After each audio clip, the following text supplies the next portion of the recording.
What? No, pray. Okay. All right. Heavenly Father, we thank you for Shawn and Mary, Father. We ask that you sit with us. Father, open our hearts. Give us strength to tell the truth. Give us strength to save a soul. Father, we ask that everything we speak about saves out one soul that we work so hard to get to. Father, we praise all these in your name. Amen.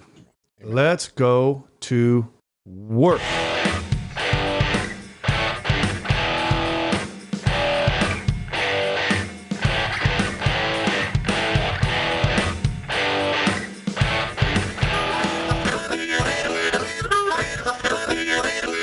What are you reading? The Two Powers.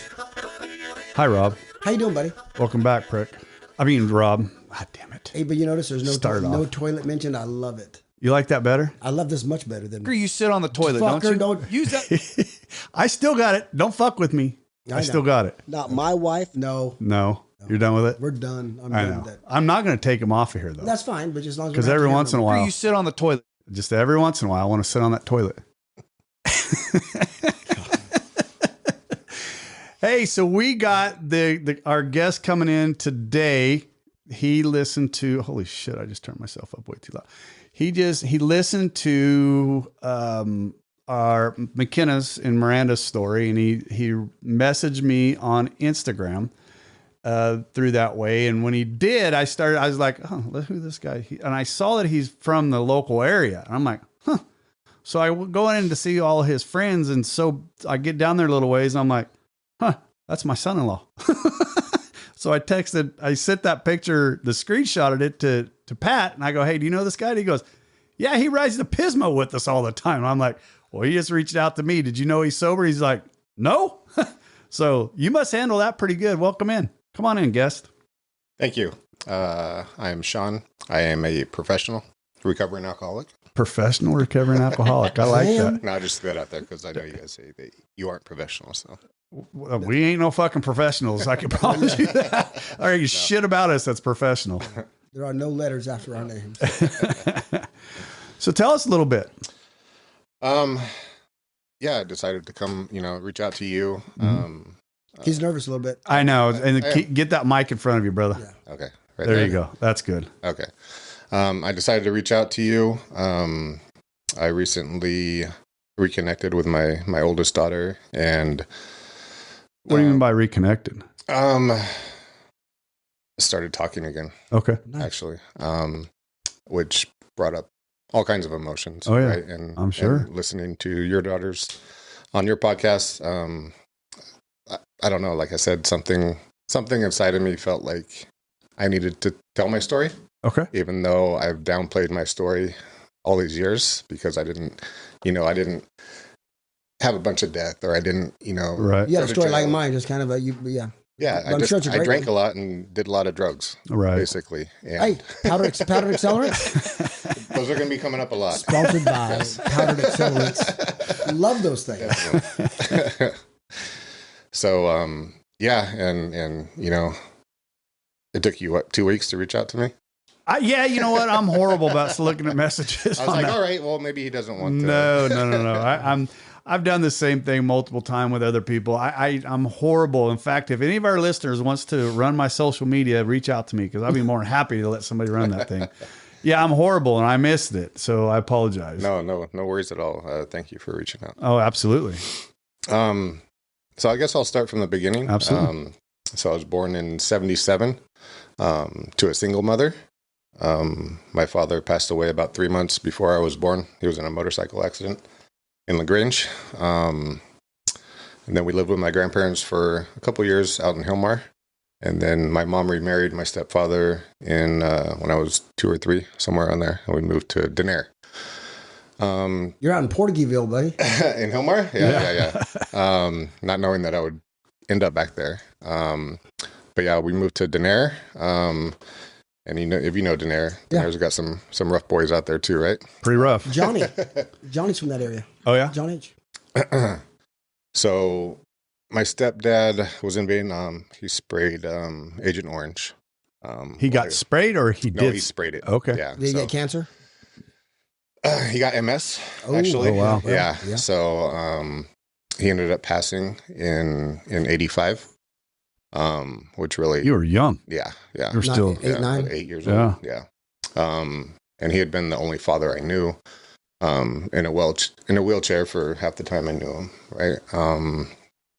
But so he was on 100% military disability, VA disability. My mom cleaned houses part-time. And I remember my mom would make a weekly trip down to, I think it was called Barrel Inn at the time in Denair, to pick up 4 cases of Schlitz malt liquor. Schlitz malt liquor. That's The when they bowl, sold baby. 12-ounce cans, Yeah. right? Yeah. 12-ounce cans. Yeah. Bowl. So cases back then came in 4 6-packs on a cardboard flat. Right. Yeah. But Right. I distinctly remember those being brought into our home on a weekly basis. Wow. And since he was 100% disabled, and in a wheelchair, like that was their thing, right? They like to drink all the time, which kind of normalized it for me. I think, that's all I saw as a kid. So I figured that's what you do. My first experience with alcohol was when I was 5 on the 4th of July. We're out in the backyard and I had hit my head on the eave of the doghouse, right? And it started bleeding. And, instead of putting a Band-Aid on it or give me some, Tylenol or whatever, Know where this is going. Schlitz malt liquor was the answer, right? Here, take a sip of this. That's what you do. This will ease the pain. Rub some dirt on Hey, it, son. Yeah. We Here's grew some up in the Schlitz. 80s, baby. Come on. Yeah. That's how we that fixed was, it. So for Shawn, that was 82. Right. Schlitz and rub some dirt on it, kid.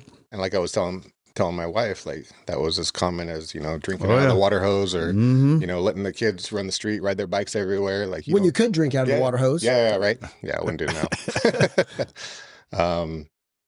So yeah, it was very normalized for me. And when my stepdad passed away, my mom took it pretty hard, and she continued to drink and have I wouldn't call them boyfriends, but have people over every now and again. And she did end up getting a boyfriend shortly after that, and he was an alcoholic, right? He would come home on Sundays after golfing, and you could just tell, like, he was one of those people that just turned bright red, when he drank, and slurring his words, which, it led to arguments in the house, obviously, right? It always does. And I distinctly remember one time he had put his fist through the kitchen window because my mom had locked him out of the house. And I remember hiding in my bedroom and, coming out, and to him, he cut his arm wide open, and, my mom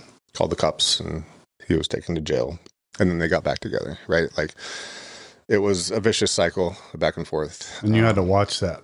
I did. Young. I did. And not knowing any different, like I said. Right.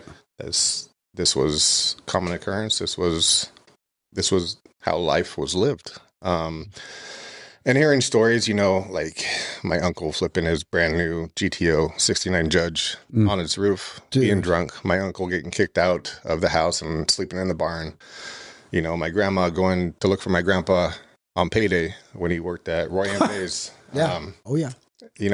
Where? Roy M. Days. It was a mill. Oh, yeah. But you hear those stories back then, and people laughed about it, not saying like, "Oh, Right. well, maybe that person had a problem," right? You're right. You don't think about it like that. But My wife's grandmother, when if her grandfather made it home with the check, sometimes she would tie him in bed over the weekend. so the check so they would have money for food and stuff. Right. So yeah, Wow. And we laugh now, but yeah, Wow.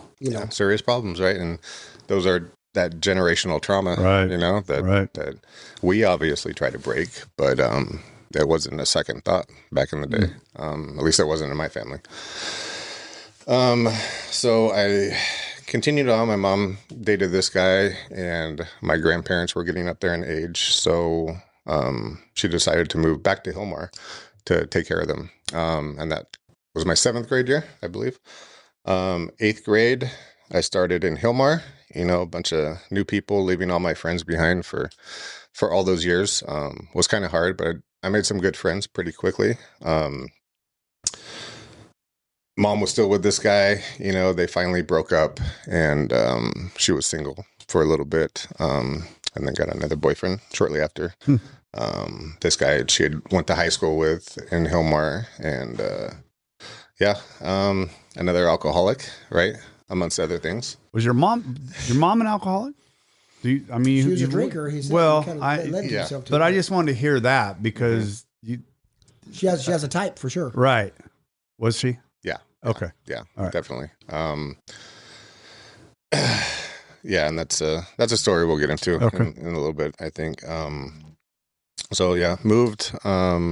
Was very close with my grandparents. You know, I lived there the first couple of years of my life, and then moving back there, and I would always spend weekends. But where did you move from back to him? Where were you at before you moved Denair. back to? You were in Denair. Denair, That's right. yeah, Okay. yeah. I was in Denair till 7th grade, and then moved back for 8th grade in Hilmar.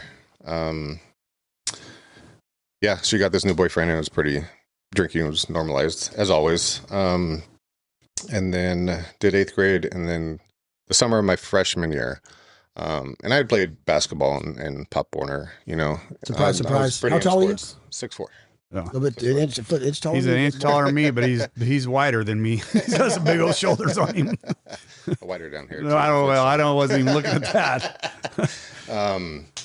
So yeah, I did play basketball in Denair and Pop Warner football in Turlock. So the summer of my freshman year, come to find out, I had basically a birth defect in my left hip that I needed a pin put in it to hold it straight because I was kind of cockeyed. So the recovery from that was basically 9 months, no body weight. No kidding. Wow. For 9 months. So because you were still growing. Yeah. So the first day of my freshman year of high school, I was on crutches. Outstanding. For the whole year. Right. And that kind of, no chance of playing any sports, right. Obviously. So, kind of an outcast too. Yeah. I did have, my friends that I had made from the previous year, my 8th grade year, but, and they all played sports and stuff. So I needed another outlet. Right. And that was kind of, self-soothing. What'd you find? Fucking Rob, you get so excited. What'd you find? Well, what'd you find? There's always beer in my fridge, right? In my mom's fridge. And Schlitz? And not at I think we switched to Keystone. Time, oh, shit. Okay. Keystone Light. Right. 30 stones, 30 pack of stones. Yeah. And I found that because they would come home in the evenings and drink, right? Around the weekends and drink. So I found that if I just took all the cans out and left the two empty spaces for the beers that I drank in the back and just moved everything forward, that by the time each one of them went to go get beers, it wasn't a second thought, right? They wouldn't even know they were missing. Right. So that did work for a little while. I did dabble in weed a little bit, but it wasn't. Not for me, man. Like I don't blame you. Paranoid. It's going the wrong direction. Going the wrong direction. Yeah. I don't need that. I don't want to come down. And didn't even think about, depression or anything like that at that time, being. They weren't even talked about depression in the 80s. No. Well, this is probably getting close to 90 now. Yeah. 1990, 91, freshman year of high school. They weren't. They still weren't talking about mental health back then. No. And being, you're a pussy. Your freshman year was my senior year.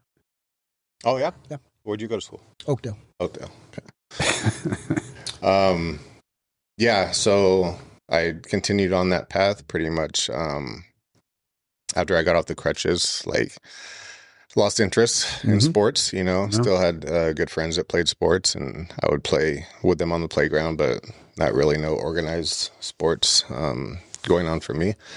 And football was out of the question because I could not, because of my. How did your hip heal? How did it, you like your sophomore year? I mean, you good? It was good. Full mobility, full strength? No. Doctor said any large impacts could definitely re-injure it. So the pin's still in there. I got a titanium hip. Oh, do you? Yeah. I heard the surgery. You got it out of a Cracker Jack box. Yeah. Works like a champ. Better than mine. And my mom, I think for the fact that she knew I didn't have a father and didn't have any good father figures that she had brought around, she kind of felt guilty. And so I was a spoiled brat, man. Like anything I wanted, my mom. So she parented out of guilt. Yes, definitely. And I can't, I can't blame her. Like she did the best she could with what she had at the time, and like I said, back then, a lot of these things weren't talked about, and people laughed at these stories and didn't really take them seriously. So she was a cool mom, right? She would ended up buying us beer. Oh, yeah, have your friends over. As long as you drink here. As long as you drink here. Yeah, Don't it's okay, leave. right? Yeah. Knock it out. And that was it. I thought that was only happened at our house. Or not our house, but like in... Yeah. That was very common back in the... I mean, I graduated in 88, so it was just normal. Or if you go drink... That was normal. Call. Yeah. Right. You call, we'll come pick you up anywhere, just don't drink and drive. Yeah. Put your keys over there. Yeah, and they condone, Yeah. So all the house parties started getting busted because the parents were doing it. Then now you don't hear about it happening anymore. Yeah. Anyways. Yeah. But it was common, right? Like Right. It was the culture at the time. I guess it made them feel like better parents because they were responsible for underage drinking. Cool parents. They're cool parents. Well, they thought this is their thinking. From what I can tell, they're gonna do it anyway. Mm-hmm. I know they're gonna do it. Yeah. So at least if it's somewhat controlled in our home, we see, we can minimize the damage. Yeah. Yeah. That was the thinking. That's what my parents. Which said. I get. You know what I mean? Yeah. I get the thought behind it, but yeah, definitely. My mom used to buy me condoms. I know he's going to do it anyway. So at least he still has them. At least protect yourself. Sorry, Bonnie. You only took them off twice. Yeah. So yeah, that was basically my high school career was filled with partying and drinking, right? I once I got my license, when I turned 6. So what did mom buy you? What are you driving? Oh, so when my stepdad passed away, we got a large lump sum. Both the kids, I have a stepbrother, both the kids and my mom got a large lump sum. And my mom was like, I'll buy you a truck right now. We'll have it so I can haul things around. And then when you turn 16 and get your license, you can have the truck. So mini trucks were all the rage back then. So I had a little Mitsubishi Mighty Max, right? Oh, yeah. And a big old boy like you yourself. Yeah, it was, yeah. I really needed But they were the rage, man. The Mighty Mac, that's the one that had the extra cab. Mine did not have the extra cab. I had one stolen. Yeah. Yeah. I did too, but I had it stolen. Can I say that out loud? Oh. Hey, statute of limitation is over. You're good to go. Yeah. So. We got the same thing. Chad Love did. I've done it. So yeah, had that truck, till I turned 16, and then I got my license and I was able to drive it. Right. Well, that was freedom. It was freedom and a bad idea. Because I missed probably 2 months of the first 3 months of school. Because I was ditching. I was going, anywhere, cruising, going to other friends' house that ditched school to drink, what have you. And I was very good at forging my mom's signature. That's how I got away with it for so long. Right. Yeah. Eventually got caught up. Right. Always get caught up. And so the solution was to go on independent studies. As a freshman? As a sophomore. Okay. So went on independent studies, which took very little time of my week. So I got a job at Hillmar Lumber. Okay. And, making that $4.25 an hour minimum wage was killer, right? I was balling. Yeah.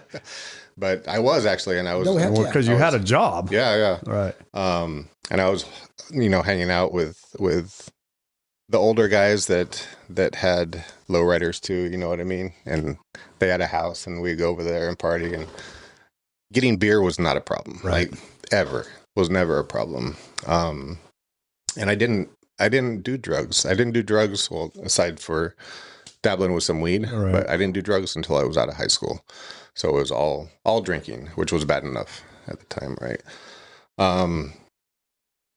So after that, I did my independent studies, was able to come back for my junior and senior year. Did have to do some night school classes to be able to graduate, right? But all during that time, still party house, everything the same. Decided to skip sober grad night because it was sober grad night, right? I didn't go to Disneyland, rather just sit home and have some beers with my buddies. Right.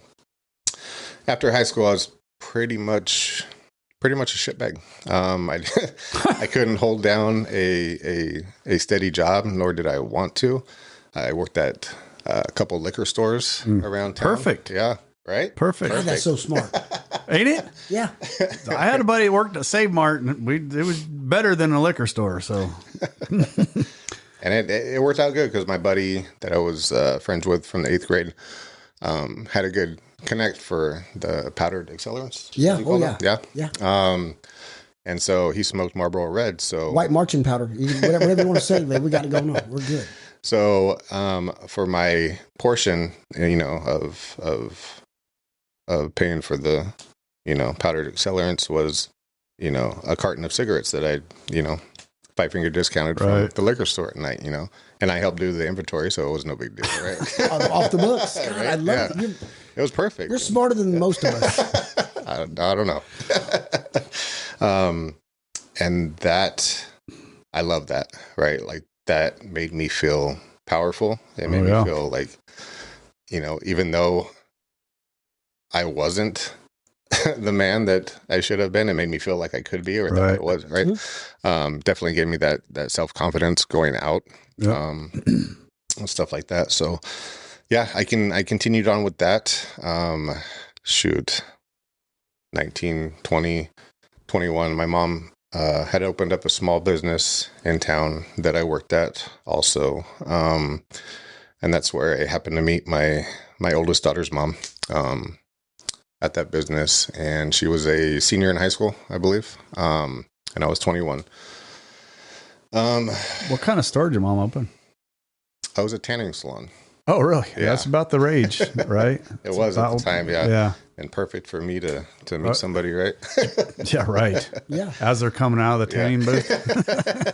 Do you need help with that towel? Right? Great minds, baby. Just saying. Yeah, you're right. And yes, it's still there till this day. She sold it off. Is it really? Yeah. McKenna had a haircutting spot right there on the corner, right across from the Road Dogs, just down on the corner. Oh yeah. Yeah, McKenna, when she first started cutting hair, was in there. Yeah. That was in Denair, right? Yeah. Just across the railroad tracks where is it Road Dogs? Yeah. Yeah. The Harley shop. Yeah. Just down from there on the right, just on the other side, but all the way on the corner where the weed shop is now. Oh, is it? Right across. Yeah, there's a weed shop there now. Legally. I haven't. When are we going to get powdered accelerant shops? I don't know. Son of a bitch. We missed an opportunity. When are they going to legalize that, right? Right. Okay, so you meet your oldest daughter's mother. I met my oldest daughter's mother. I was obviously an alcoholic at the time, and so we were back and forth for a few years, and then I couldn't hold down a job. I remember I had a construction job, and I would drive down the road from my mom's house and wait till she left, and then just drive right back home. Right, like I would try to forge my time cards for this company. Right. And you were doing everything. Yeah. I was doing anything and everything to not do anything. Wow. You're working harder. You're working harder not to work. Working hard not to work. It's a lot of work to stay drunk and live. Yeah. I just wanted to party all the time, right? Like just living for the weekend and hope to have enough money. So you never married, or did you? No. So this was, I was probably 22 at the time. Never married. My mom ended up giving me an ultimatum, basically saying, you get a job, hold down a job, or you join the military. Navy. Yeah. Army. So I thought about it for a while. I was overweight at the time. So I had to, run the canal in a plastic trash bag to try to drop some weight. But the meth didn't help. Jeez, where were you getting this from? I had to slow down. You should have came. I got you. And it wasn't meth at the time. Crank. Coke. Yeah, well, I switched to, from crank to Coke, Because you started making more money. Yeah, because I thought I was a baller. Because I was forging those time cards, right? So what year did you go in the service? I was 23. It was 2001. Okay. So yeah, went to MEPS, did all my stuff, and I got to think about it. Well, you're gonna pay me to get in shape, right? You're gonna pay me not to drink, at least for a little bit, and you're gonna give me, my meals. sure, let's do it. You know, Right. I'm down for some structure and some discipline. Sure, why not? So I did basic in South Carolina, 6 weeks, and just cold turkey off of everything, right? And days were so long and filled up with a bunch of stuff to do. You had no time to think about it. You were right? tired when you got back. Yeah, which was great. They kept you tired. Yeah, Right. Yeah. From day one. And just going in there at 23, right? There's a lot of 18-year-olds that go straight in there. So I was one of the older ones that was in there. So I don't know why a lot of them looked up to me for advice, but they did. You were seasoned. I was not the one at 23 to give it to them, right? So 6 weeks of basic training, got out, and then my mom had flew out for graduation. And the first stop we make, because we got a weekend pass, right? The first stop we make is to the liquor store. Right? Go get me some beer, give me some smokes. I'm good. Which we're directly told, you know, don't do this, don't do that, you know, while you're on your weekend pass. Whatever. How are they going to know? They ain't going to know. So, and I'm with mom. Yeah, I'm with my mommy, right? She's going to take care of me. Yeah, which she always did. So after that, I went to AIT in South Carolina as well. What's AIT? Advanced Individual Training. Okay. So that's where you go to learn your job, basically, whatever you are. Navy's called A school, if you have an A school. Go ahead. And I was a light wheel vehicle mechanic, so basically a Humvee mechanic. Yeah. Oh, yeah. And we get weekend passes there, and a lot of kids, a lot of the soldiers would go off post and you know, sneak cigarettes and alcohol, which I never really did. During that time, I was pretty disciplined and focused on learning my job and, you know, trying to go the straight and narrow as much as I could. And then, so I was broke up with my oldest daughter's mom at that time. And your daughter wasn't born yet? No. Okay. No. And this was 2001. And then while I was in AIT, I found out that her stepdad had passed away on a motorcycle accident. Just like your dad. Yeah. Pretty wild. So I got to my permanent duty station. Which was? Fort Sill, Oklahoma. Oh, nice. Not really. Well, you know. Yeah. No, everybody was getting handed out their permanent duty stations, right? People were getting Japan, Hawaii. Japan's nice. I've been there. Hawaii's nice. I've been there. You know, I've been there. Shut up. We don't give a fuck. The Navy sent me everywhere. I loved it. With your boyfriend. That's Go one ahead. good thing about the Navy, though, right? You're pulling the port everywhere. Yeah. And they called my name and said Fort Sill, Oklahoma. I was like, shit. Might as well go back to Denair. Fuck. Right? Pretty much. But yeah, I got there, you know, tried to make the best of it. Around 3 or 4 weeks of me being there, 9/11 happened. And before that, you could drive on and off post. There was nobody at the security stations, right? And it was complete lockdown after that. Like, they had the dogs, they had the mirrors, checking underneath vehicles. It would take you forever to get off post and come back on. Which was pretty much like COVID was recently, right? Isolated to the barracks, you know what I mean? So that's what we did. Those barracks days were wild. And how long did this? I mean, how long were you in after that? Because I mean, how long? This is curious. Because I was out of the military by the time 9/11 happened. Mm-hmm. How long did they have you on lockdown? How long did that go on? Oh, it was a good 6 months. Okay. Yeah, good 6 months of Wow. Yeah.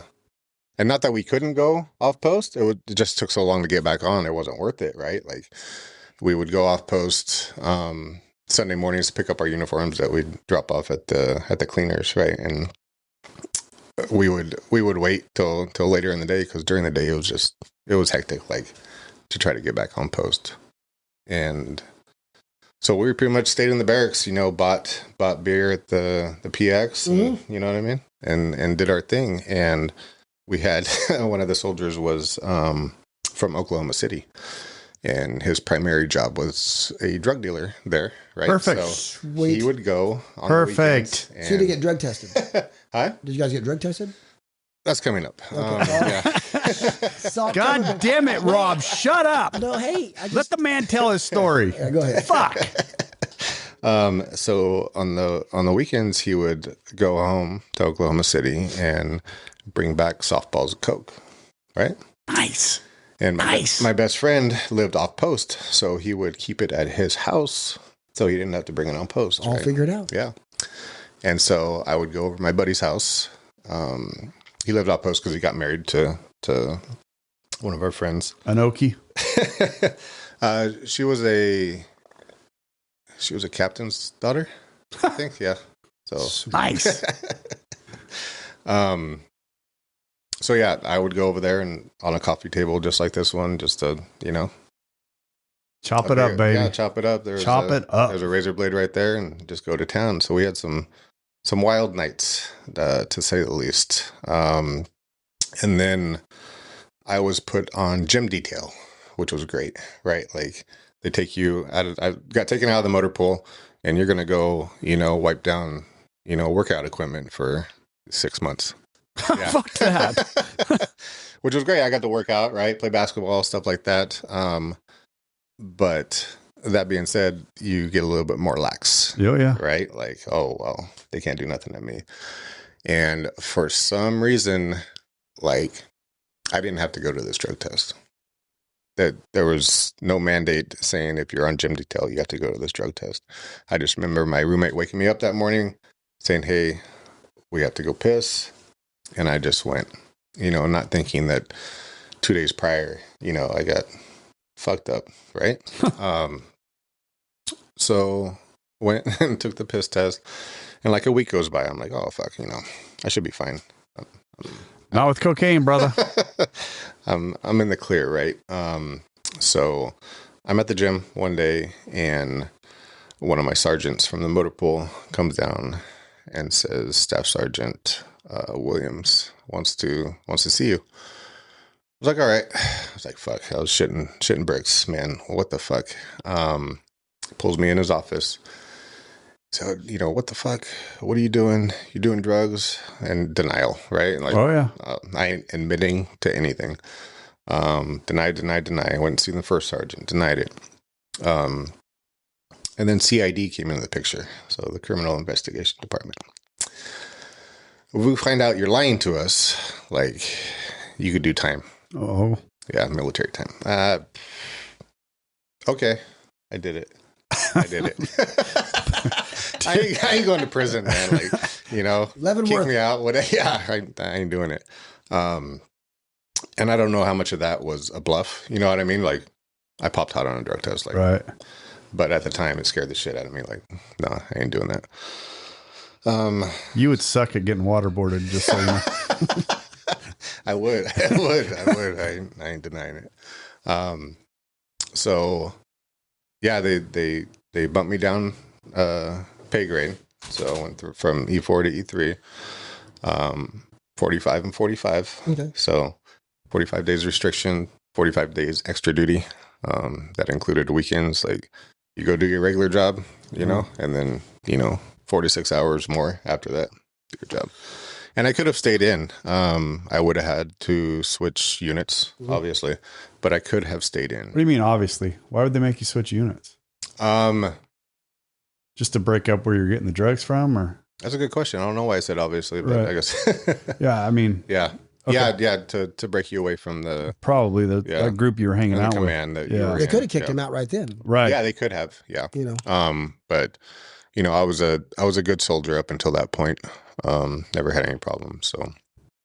And it cost a lot of money to train us. So they don't. Yeah. It costs a lot of money for those Humvees too, but they're Yeah. piece of shit. Yeah. And so let me backtrack a little bit, because my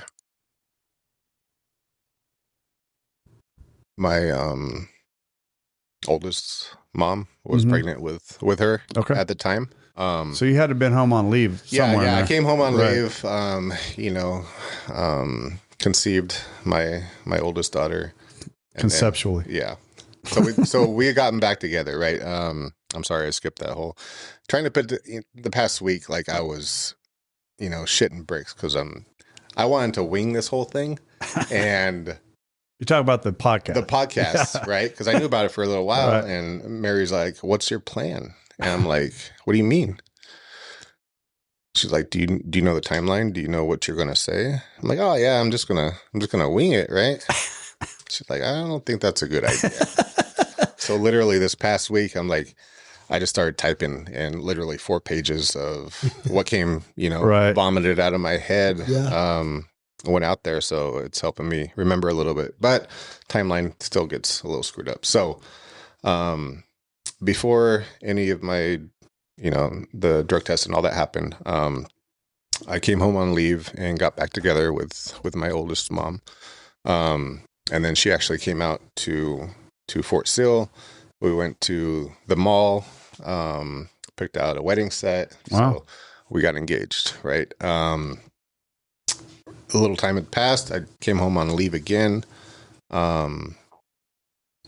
her pregnant. So you were getting a wedding. You're planning a wedding before she got pregnant. Yes. Okay. Yeah. All right. Yeah. All right. Which I was very bad at, right? Like I didn't communicate a lot. And she broke it off with me when we were just planning to get married. And I didn't know she was pregnant at the time. Okay. She knew she was pregnant at the time. And in talking to my mom, kind of put it in my head, well, this could be a possibility why she's doing this, right? Uh-huh. And I wasn't actively helping plan the wedding or anything like that. So come to find out, she was pregnant. I was heartbroken. I had to go to mental health while I was in the military because I couldn't stop crying. Wow. I took it really hard, and looking back at it now, You still didn't know at that time that she was pregnant. No. Okay. I did All not. right. I did not. I didn't find out till later. I actually called her and asked her, and it didn't change anything at the time. And then I came back home on leave again for a weekend pass. So I had I had a 68 Chevelle that I left back, and I had my mom sell it for $2,500 so I could buy a plane ticket to fly back home. Are you kidding me? No. It wasn't the first car. I had a 67 Tempest also that was a beautiful car that I wrecked, but that's... Yeah. Oh, yeah. So in hindsight, boy. Well, yeah, but... Yeah, can't do anything now. No. So yeah, I had my mom sell that car so I could buy a plane ticket to come back home and kind of try to reconcile with my oldest mom, and it worked. Like we got back together, and then all this stuff happened. I popped hot on the drug tests in the military, and the reason I didn't stay in is because of that. Right, like I wanted to get back home to see my daughter and be with her mom. So that's the reason why I chose to get out. So I came back home in November of 2003. Back to my mom's house. Seeing my daughter on a regular. Me and her mother were together at the time, but my mom had lived out in Crow's Landing at the time. Yeah. That's West Side, baby. Yeah, it is. So I remember we went to the bar, right? Me and my mom would go out to the bar and go party. Now she had a drinking buddy. Yeah. Her drinking buddy was back. And it was an older home, so it had like the wall heaters right behind her bedroom door. And we came home from the bar one night smashed, and she turned that on and opened her door, and she had her robe or whatever hanging back there, and it just went up. It went up so quick in flames. And I remember being drunk trying to put this shit out with a pitcher of water, right? Like, and the water logical. And then the water went out because it was hooked up electrically, right, to the water to the pump. And then there was no more water. I'm like, we're fucked. Like, let's get out. So the whole house went up. Lost pretty much everything. Came back to nothing, basically. We were lucky to get out of the house with our life. So I was thankful for that. Stayed in a 26-foot trailer for the next month. Luckily, somebody at my mom's work had a trailer, had a little bit of property, so stayed in a trailer with my mom for a month until she could. And you lost your clothes, everything. Yeah, we tried to wash them. I remember being at the laundromat. Oh no, in no. I forget what you call that stuff, but it's supposed to get out the burnt smell. No, it ain't coming out. No.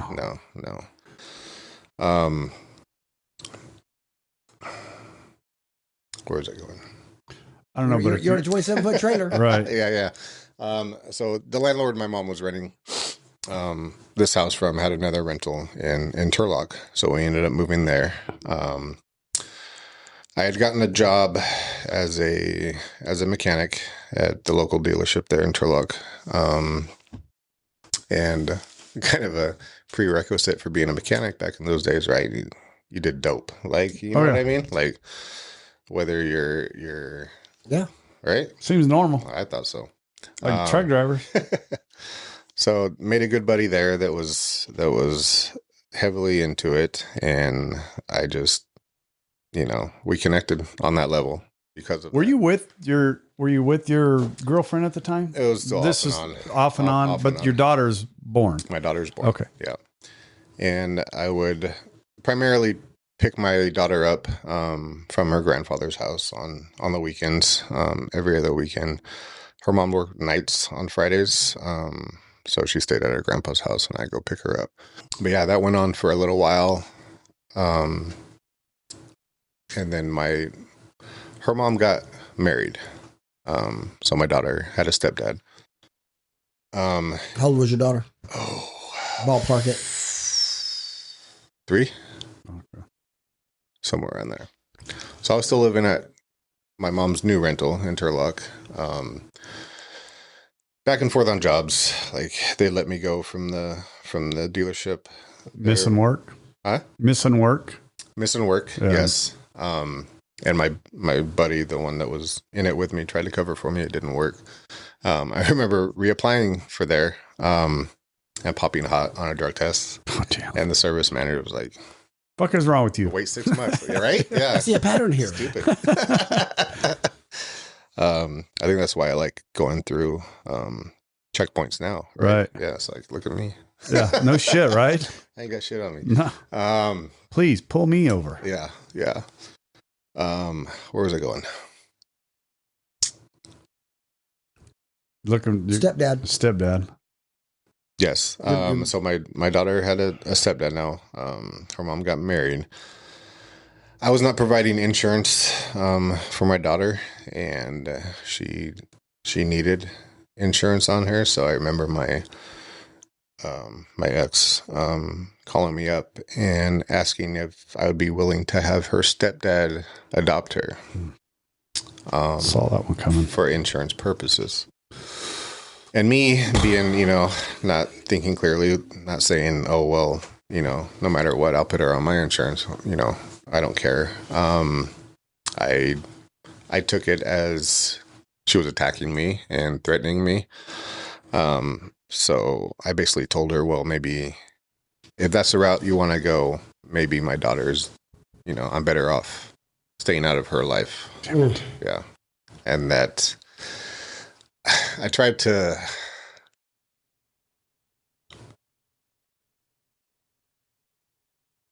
remember exactly how it went down. I can't. But I specifically remember saying those words.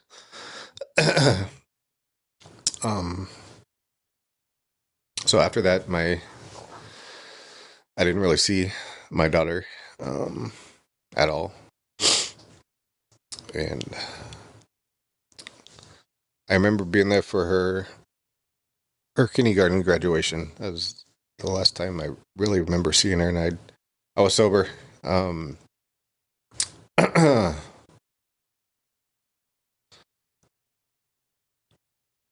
So she's about 5, 6. Yeah. And I have a picture that I look at that reminds me, and I would talk to her mom every now and again and ask to speak with my daughter, and she didn't want to speak to me. Mm. She told her mom that she could send me pictures to see her, but she didn't want to speak with me. At that young age, she saying that already? Wow. Yeah. Yeah. And it wouldn't be till just recently that, I found out how mature she is. Now I can imagine she was a pretty smart kid, right? Can we take a break? Absolutely. Okay. Absolutely. Absolutely. Oh.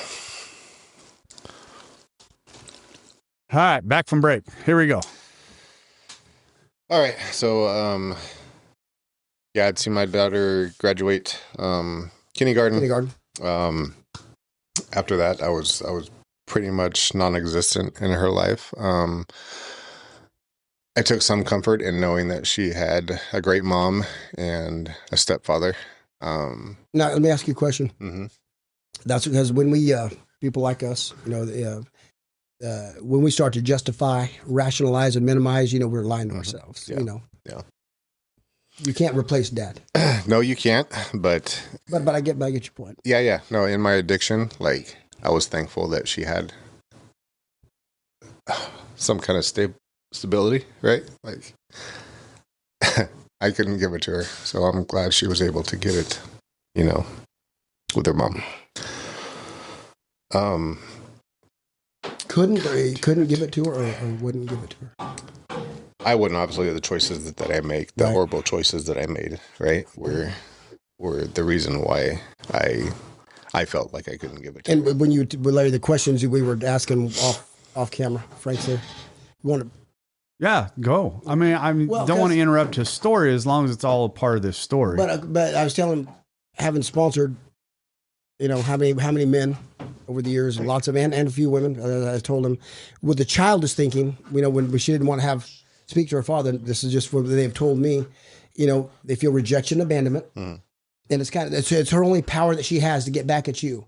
But she wants dad. I mean, you can't replace a daughter and a father. Mm-hmm. That relationship. Because there's certain times when the daughter needs a father, and then kind of gravitates to the mother as they get older, like the son and the mother. Yeah. But rejection, abandonment, and she's wondering, what did I do to push my father away? Is there something I did? Yeah. That's what's going through her mind at that time. Yeah. So the only power she has, no, I don't want to speak to him because I'm going to get back at him. And see, I blamed her mom for that, right? Of course. Heck yeah. Or you're keeping her from me. Right. Not thinking that, my daughter huge resentment. think for herself, even at that age, not to want to see me. Got one more question. There's three men I'm thinking of that were in your exact situation. Mm-hmm. One thing they regretted as they got sober and worked their steps, now their blood is carrying someone else's name. Yeah. That was. I've never heard it put that way. Yeah. Well, that's how they put it. That's powerful. Yeah. The decisions we make. Right. That you can't undo. No. So go ahead. So yeah. So where was I? Okay. When she was about 6. Yeah. After graduation, you didn't really see her. Yeah, didn't really see her. And I was bouncing at a bar in Turlock. Finally using your size. I appreciate that. Right? Just stopped working at the liquor store and the as a mechanic. Actually, I got laid off because I moved from a dealership in Turlock to a dealership in Newman at the time. That our service manager went there, so I was working over there. Times were bad. I think Obama was in office, so times were definitely bad. Well, they were bad for me. Right. So the dealership, mechanic industry really took a hit on it. So I got laid off. Somehow used my EDD and went to school for a certificate program in web and graphic design. Good thinking. Wow. Yeah. I managed up, to get some kind of, discipline and structure. Out of that, Still living with my mom, working at the bar, being a bouncer at night on the weekends, quick, easy money. That's how I met my next girlfriend. She was there one night and needed a ride home, and I was closing up. So, to the rescue. Yeah, to the rescue, right? Probably the most toxic relationship that I had.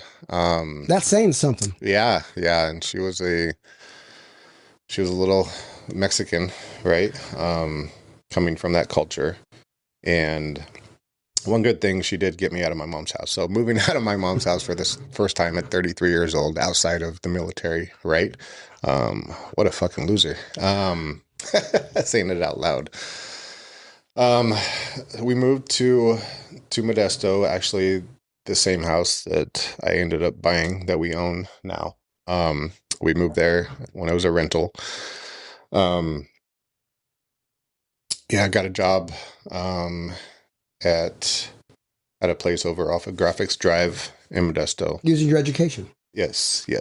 Trying to build up to that. I was a dye maker, so we did a lot of dyes for PSC and those type of companies. So yeah, I worked from 1 p.m. till 1 a.m. I did not have a vehicle at the time because I had wrecked my Tahoe, right? Drunk, obviously. No DUI. No DUI. Thank God I never had a DUI, right? Like, I thank the Lord every day that I did not have a DUI. I never went to prison. So when I was in the military, backtrack a little bit, I had a buddy in the barracks who had a vehicle who would get deployed every now and then and leave me his vehicle. Said, do not take it out of state. What's the first thing I did? Take it out of state. I met some chick, couple weeks prior, because his father lived in Amarillo. So yeah, first thing I did was fucking buy a 12-pack and hop in that fucking truck, and off I went, right? What state did you go to? Texas. Texas. Is that a kid? Yeah. Don't you fucking listen? I'm listening. Hey, just because he said Texas doesn't mean that's where he went. I only knew because Texas is close. Yeah, I was headed there. I made it into Texas. I just remember driving. I was drinking and driving, of course. And they were doing road construction, and they had the yellow cones all on one side of the road. And I was just convenient. Bam, bam, bam, bam, bam. Oh shit. Bam, bam, bam, bam. Oh shit. Thinking it's Mario Brothers. Yeah. And apparently I knocked out one of the headlights. So I had stopped at a gas station about halfway in my trip to get some beef jerky. Right. I was no headlight. A little hungry. No headlight. Did not know it. Well, the clerk at the convenience store had called the cops on me because she could smell the alcohol in my breath. Boy. Right. Bitch. Yeah. Right. How fucking Karen. How dare you? Yeah. How could you? So about 5 miles down the road, I get pulled over. I bet it was more than the smell. Oh, I'm sure I was slurring my words and stumbling everywhere. But you're a soldier. Yeah. Come on. And this was on a Friday night, right? So, I get pulled over. They find the, couple beers left in the 12-pack. You drink slow. I do. They take me to Armstrong County Jail. Thank God it was full. They could not take me there, so they took me back to where the clerk had called the cops. And this was in Claude, Texas. Great town, right? Like, sounds like it. Yeah. Claude. Claude, Texas. So they take me to the local jail there. And, I thank God every day they didn't take me to Armstrong County Jail because it was a lot. They walked me in. I could see, what it looked like. Like, Claude County Jail was more like, Mayberry? Deputy Dewey. You know what I mean? Like, was Otis there? They had one other, prisoner there that they let me make a sandwich for lunch the next day. Let me wash the cop car for cigarettes. I'm like, this is all right. If I had to run this prison, this jail, I think I could. So yeah, but getting back, right? Like I had to be at PT at 6 a.m. Monday morning, right? And I was not going to be arraigned until Monday, whenever the judge came in. And they let me go. Like, Because you're the service. I said, hey, I got to be back at this time. I took a bus. Oh, man. What'd you do to everybody's pickup? Impounded. Oh, I got impounded. Yeah. I had to let him know when I got back. That'd be fun. At least it was close, to Amarillo. So, he was going that way anyway. Yeah, it was horrible. I had to take a bus back. I made it back about 4 a.m, Monday morning. Went to the PX, bought a fucking beer. Mm-hmm. Yeah. Level out, baby. Down that beer before I went to PT.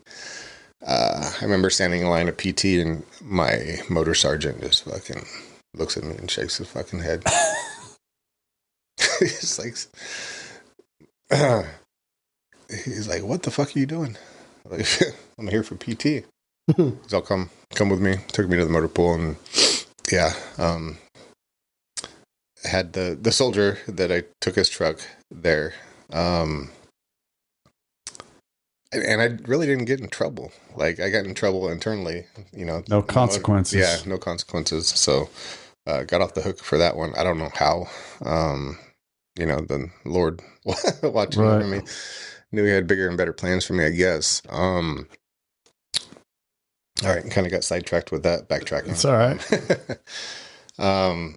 Good story. Yeah, I thought so. You're working at graphics. It's one of those ones that Yeah, after I left, that I would have. You been. man, I should have said that. Yeah, we're working over at Container Graphics, 1 p.m. to 1 a.m. to 1 p.m. You said 1 to 1. Yeah, 1 to 1. 12-hour shifts. I didn't have a vehicle because I had wrecked it, right? And so I was riding a bike to where it was about 7 miles, through Modesto. Now looking back, if you ride a bike for anything other than exercise, it's kind of, especially at 33 years old. Yeah. You've made some bad life choices. Yeah. But at the time, this is perfect. I'm getting exercise. Huh? No. So I would ride my bike every day. In the morning though, I'd wake up and ride my bike to the liquor store and get a 3-pack of tall cans. I had to level out because you weren't learning your lesson from riding that bike. No, it was a good thing. Know the feeling.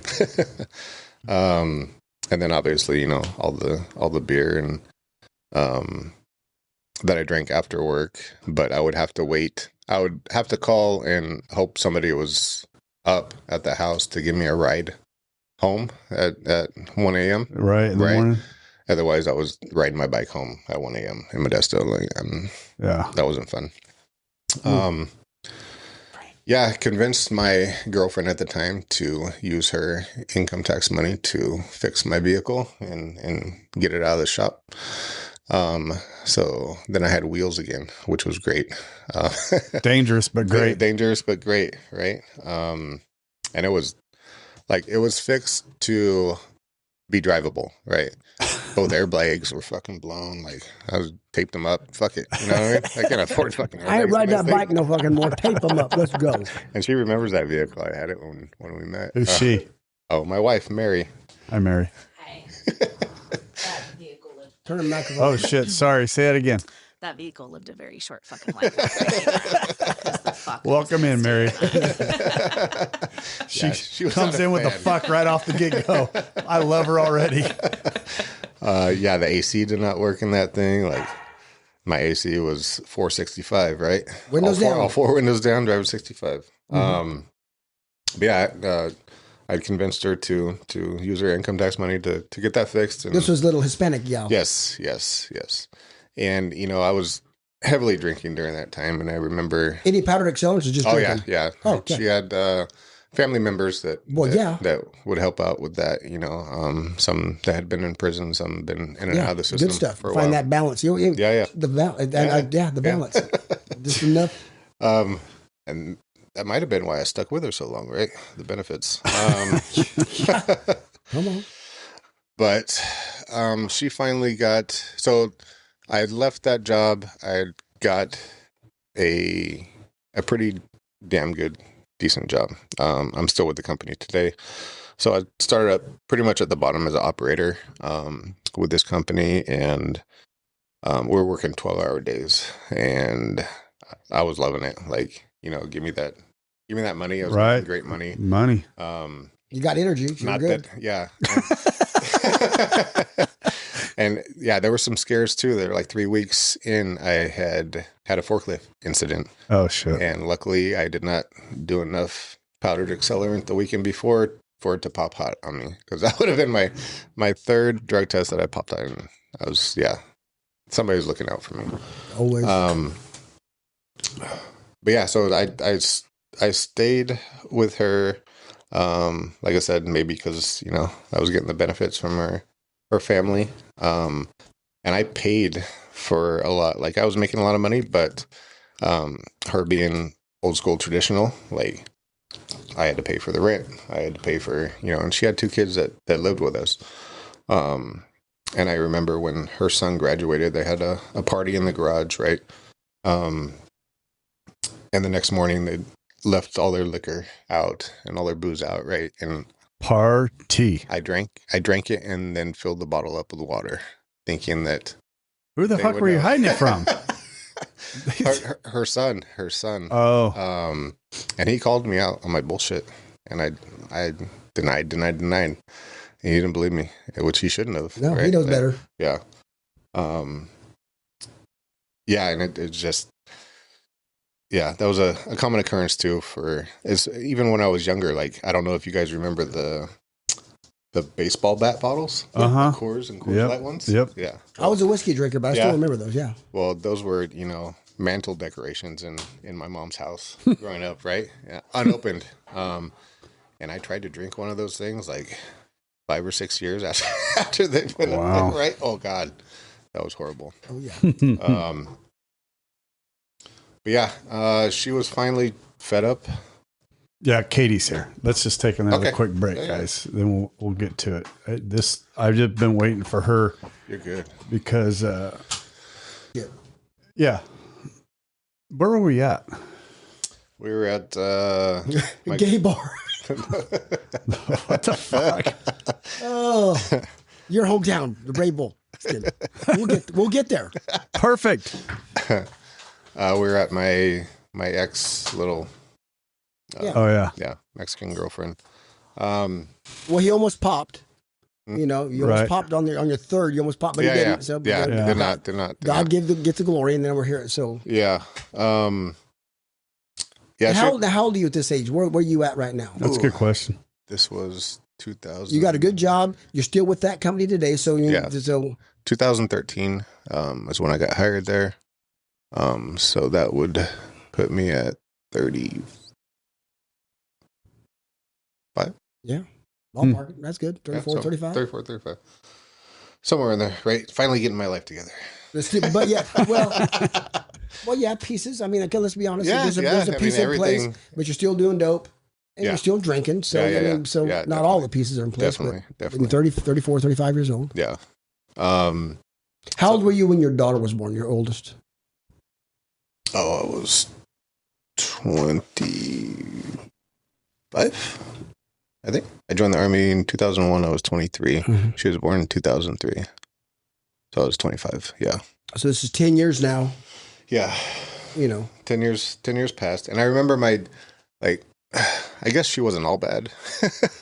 She would reach out. She had reached out to my daughter's mom. Your Hispanic girlfriend. Well, because they're big on family. Yeah. Advocating for me. And my daughter's mom was like, I really appreciate this, but I'm not hearing it from Shawn. Right. You know what She's I mean? right. And Right. She's got to perfectly protect. right. You gotta 100%. Why would I have, why would I trust that Right. if I was her mother? Yeah, in hindsight now it's stupid, but so I guess she wasn't all bad, but like you said, the family and the culture. Mm-hmm. So yeah, Food. I wish I never got a homemade tortilla. Not What once. the- Not once. Yeah. Should have ran. Sacrilege. Right. Yeah, but the dope was coming. So like 2014, she was pretty much Done with you? fed up with my shit. Yeah. And I could care less. Like, I wanted my freedom. I wanted her out of the house. I just wanted to make my own decisions and be my own man, because that's always worked out so good for Yeah. me in the past, right? So she finally she finally got her stuff and moved out. And I think she was expecting some type of reaction out of me, and I didn't give it to her. So yeah, that pissed her off even more. Right? I mean, validated her decision. Yeah, yeah, Pissed off a Latina. Yeah. That ain't good. yeah. She was batshit crazy. Yeah. On Well- top. So well- She laid hands on me. So Oh, wow. yeah, yeah, Wow. ran into people, just wild shit. yeah. That's So- who we pick usually when Yeah. we're in that Yeah. space. Yeah. Yeah. And I'm a lover. I'm not a fighter. I've never laid a hand on a woman at all. So even in my, addiction, but yeah, she was fed up. So I remember I tried to get the day off of work the day she was moving out, cause I knew she was going to take everything. And sure enough, somebody else in my department had the day off. So I could not get it off. And I was like, oh, I know she's stripping the house right now as I'm at work. And sure enough, she had taken everything. Which, it was what it was. Looking back now, these, old ass TVs and old couches don't make, Right. or nothing, right? So I had to scrounge for some furniture and a bed and stuff like that. And I had some friends that, It'd probably been better yeah. that you not be there because of what could have taken Right. place, Yeah. So Right. yeah. God looked out for you again. Right. And I hadn't been I hadn't had a steady drug habit, but here and there, right? It's never too late. But now God damn it, Rob. it was fucking on, right? Like I had, Oh, now it's on. now it's on. I had a good job, good paying job. I had a vehicle. So don't drug test. Freedom. I had my own house. Oh, come on. Yeah, let's go. And I remember specifically, I had hit up one of my now ex's family members, because I knew he dealt. And I remember specifically asking him, hey, do you have any white lady? And at the time he said, no, I'm all out, but I have the other. Yeah. Yeah, baby. That's I was like, fuck it. All right, let's do it. And that sent me on a path. The meth. The meth. fuck. Yeah. Fucking Rob. That's the other. That's the other buddy. And I remember, because Mary was reading it, because we were going over this, what I've written down. She said, oh, what does this mean? Yeah. Like, what is this? Oh, it's What just is the slang. other? I'm like, that's wild. Yeah. Methamphetamines. Yeah. This has come from a girl who's never smoked a joint. Right? Yeah, nothing. Never. No, So, you're like, not missing as an nothing arrow. there. Fuck that shit. I'm like, what the fuck is Who, going on? who even wants that? So yeah, just partying all the time. And I didn't put it out there. Like, I didn't do it with a lot of people. But this is coming to the end, though, for you. Yeah. It happened quick. The Within last hurrah. a year. Like, it was, Burning the candle. yeah. Oh, definitely. Sleepless nights, Okay, I got to ask questions. I was talking about this with, I was with my buddy Jason over the weekend. Me and my wife went with Jason and Kim. We're talking about this, going over all, because we have the same history. Yeah. I mean, if you can't, how much of his story do you hear in mine? Oh, a lot. Yeah. Oh, for sure. The military, all that stuff. So we're going off tangent here. When you would, after a couple of days, what would you see? I used to see alligators crossing the road when I would, after a couple of sleepless days. I would hear helicopters. Like, they're Yes. flying over my house right now. Like, you couldn't tell me they weren't. The ghetto birds out there, and they're coming for me. They know, they can see what the hell I'm doing. Yeah. and- They're we're watching rooftops and everything. yeah. Fuck, I'm glad I never got Snipers into are that out shit. there. I'm paranoid enough. But everybody's got this. I appreciate yeah, that. that was mine. Yeah. Yeah, just full force, man. On a weekly basis, I was, getting 1 to 2 teeners a week. You're making it to work. Yeah, making it to work. Yeah. Even came up with a side hustle. So I used my graphic design, printing out templates, doing rustic wood art, California flag, USA flag, stuff like that. And I would tweak on that shit and bust some shit out. Yeah, and buddy. I started wholesaling to a local store in Turlock. So they give me, obviously not what it's worth, but it's getting my, my product out there and giving me some money in my pocket, right? Which I needed more of, because I needed more dope to hit a vicious circle. I don't know why I did it.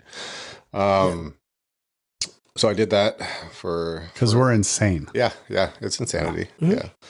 I did that for a little while, and I remember the night that I I'd probably been up for 2 days already, and I was scrolling on my phone and on Facebook, and sometimes you'll come across the stories on Facebook, like a post or whatever. And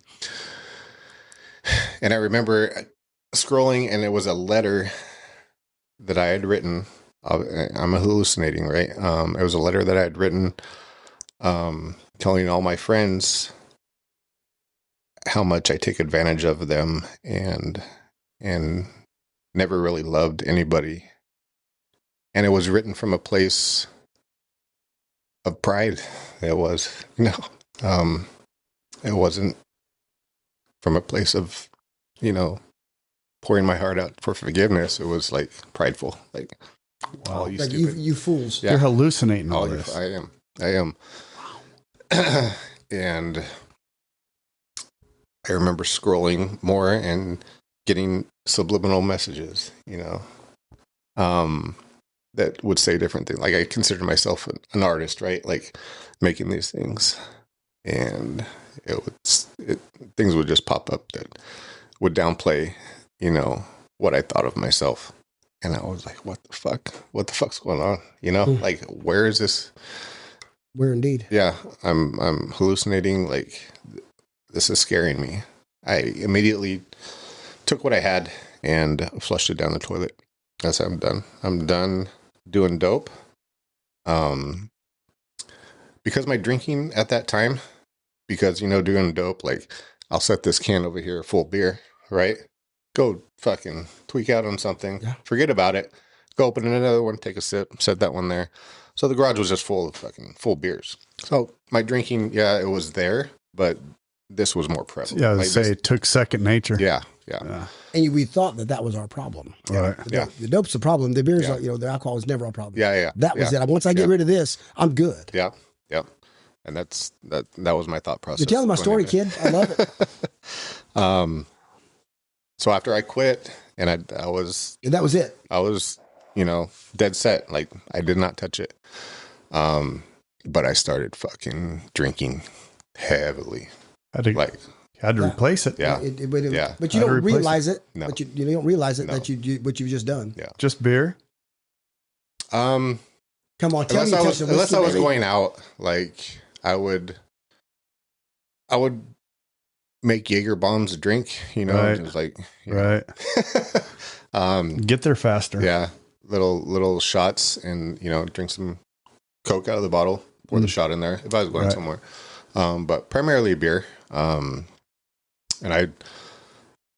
I like beer. I like the taste of beer. Right. Even now, So did I. I'll buy. I was a beer Yeah, drinker. he's a beer lover. Yeah. I'll buy hops water. Now. Okay. What's that? What's that? Just non-alcohol. Okay. Yeah, I mean 0. Yeah. Like, there's nothing. I got you. Yeah, it just tastes like hoppy water. Yeah. Because I like the taste of it, right? So I would drink IPAs, a lot of IPAs. So they were, Heavy beers. 6.5. Right. Yeah. So Yeah. I'd black out all the time. And this was probably the beginning of April of 2015 that I started drinking heavily. And one weekend after, so I went to, my neighbor was a lesbian, right? And Nice. Mary's good friend is a gay man. And I wanted to go out because I felt depressed and isolated. And Because you were. Yeah, I was. Yeah. So I hit up my neighbor. They were going to go out. Her Her and her girlfriend. Yeah. Fucking Rob. Sorry. Go ahead. One was Butch. Okay. So they were going out to the Tiki. All right. Oh, Did yeah. you know? Huh? Did you know? The Tiki Lounge? Yeah, but I didn't know it was a gay bar. The Tiki Lounge? Yeah. Well, yes. Not when I was back then, but that was, Yeah. It wasn't It turned that always. way. Yeah, it turned that way but close to the end of it. I'm talking about 20, 30 years ago. Yeah. 30 Yeah. years ago. Yeah. It wasn't always a gay Well, bar. Tiki Lounge has been gone for 20. Has it? No. No. They just shut down It this year. just, July 1st, it just shut Yeah. down. Jeez. Really? Officially. Yeah. The one on McHenry. Yeah. Get with the times. Okay, so you're going to the Yeah. I'm going to the Tiki, figuring, fuck. Just get out of the house. I'll have some dudes buy me some beers. I ain't going to do anything, but There you go. Well, heck yeah, 6'4", good looking guy, nice beard. Right? They call it bears, I think, is what the term is. You what now? They call it bears, you know, the big burly guys. Yeah. Sweet. What do they call the little jack guy? Sweet. Sweetie. I love it. And so Mary was there, and her friend came over to me and Listen to this, Larry. said, "My friend likes your beard. Can she touch it?" I was sure. What a pickup line. Yeah. And so she came over and stroked my beard. Yeah. Yeah. Come on. And I was Quite uncomfortably. But at that point in time, you couldn't tell me shit. So were you 3 sheets, or were you just No. just warmed No, up? she wasn't. No, I never really drank So- like that. That wasn't really a big thing for me. we just met, Yeah. but just, and you told me a little bit of your background. That doesn't seem like your personality. Just to go stroke a strange man's beard. Yeah, it really So what was it? It really wasn't. I don't know. I just felt this weird like connection almost. Well, he has a beautiful beard. I'm No, sitting here admiring his damn beard. Yeah. Well, that and like he's handsome as shit. Yeah, like A little bit more gray now. He's handsome. yeah, it was a dude. little more brown at the time, but But that still doesn't seem like you. no, and it wasn't. But I don't know. There was just Immediate I just felt attraction. It literally Immediate. Yeah. Yeah. like we But met. here we are 10 years later. So Right. Yeah. No, he was like, let me buy you a drink, And I'm like, yeah, whatever. And then he was like, no, I really want to. I'm like, okay.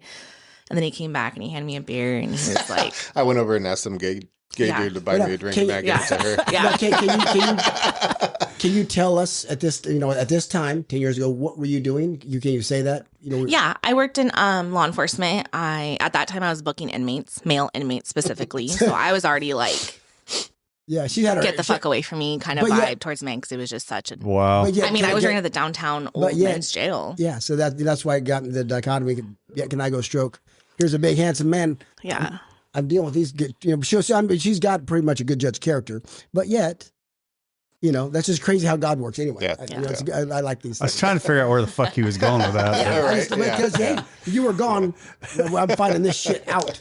Yeah, and he was like, he's like, oh, what was it? He's like, just keep talking. Yeah, she has And an then 10 amazing years voice. later, I'm like, she has you amazing fucking voice. told She's me. got a beautiful voice. Like, you Yeah. told me keep talking. Yeah. This is what you get for the rest of your life, bud. I know, So, I kind of, yeah. yeah. And But then, you myself need, in the ass with that we one. need, and because you're telling, we need strong women. Yeah, yeah. When we are I do. and we're attracted to strong women because they, they'll co-sign our. Hopefully, they don't co-sign our bullshit. And she's doing that. yeah, I didn't. And I had a lot more energy for a child, so I was a lot more spitfirey. Yeah.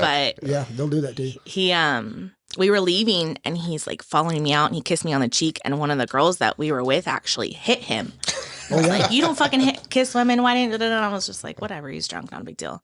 And I'm walking out and he's like, hey, can I have your number? And I turn around, I was like, absolutely the fuck not. Bitch, you just touched my beard. And I'm like, I don't know much. you. And I was like, if you can remember my name on Facebook tomorrow, because Facebook was a lot more popular back Right. then. He's like, I was like, you remember my name on Facebook, then we'll see. You must have. I did. Yeah. I did. Yeah. So okay, now let's get your version. I mean, so what were you thinking? You okay? Go ahead and touch my beard. But what was it? Oh, I'm taking her home. I'm taking her home that night, right? Oh, that was your thought. yeah. Nope. No, she was gorgeous. But again, women like Don't say was. women like to be pursued, and men like to pursue. So it was Right. perfect. yeah. Hunter and the Huntress. Yeah. No, she was a spicy little thing. I could tell. We're going on already. fucking dating game here now. I love it. No, but this is good. This is the start of. I know it He's is. about ready to quit drinking. No. I know. wanna This is know, coming. The dope It's coming. stopped because of. Well, I know what the dope stopped. So I've been there, so Yeah. that's perfect. So and now, but you're hot and heavy. Yeah. You remembered her name, I did remember her In a name gay bar. at the gay bar. So the gate ticky. this was May 30th, 2015. So you're ready. You're 5 days away. I'm 5 days away. Mercy. And a lot happens in that 5 Talk to me. days. I want to hear this. I remember we're trying to figure out this timeline yesterday. I remember talking to her one time, on the phone, and it must have been that Sunday. No, it was on phone. It was like Facebook Messenger. Was it? Yeah, I didn't give you my number.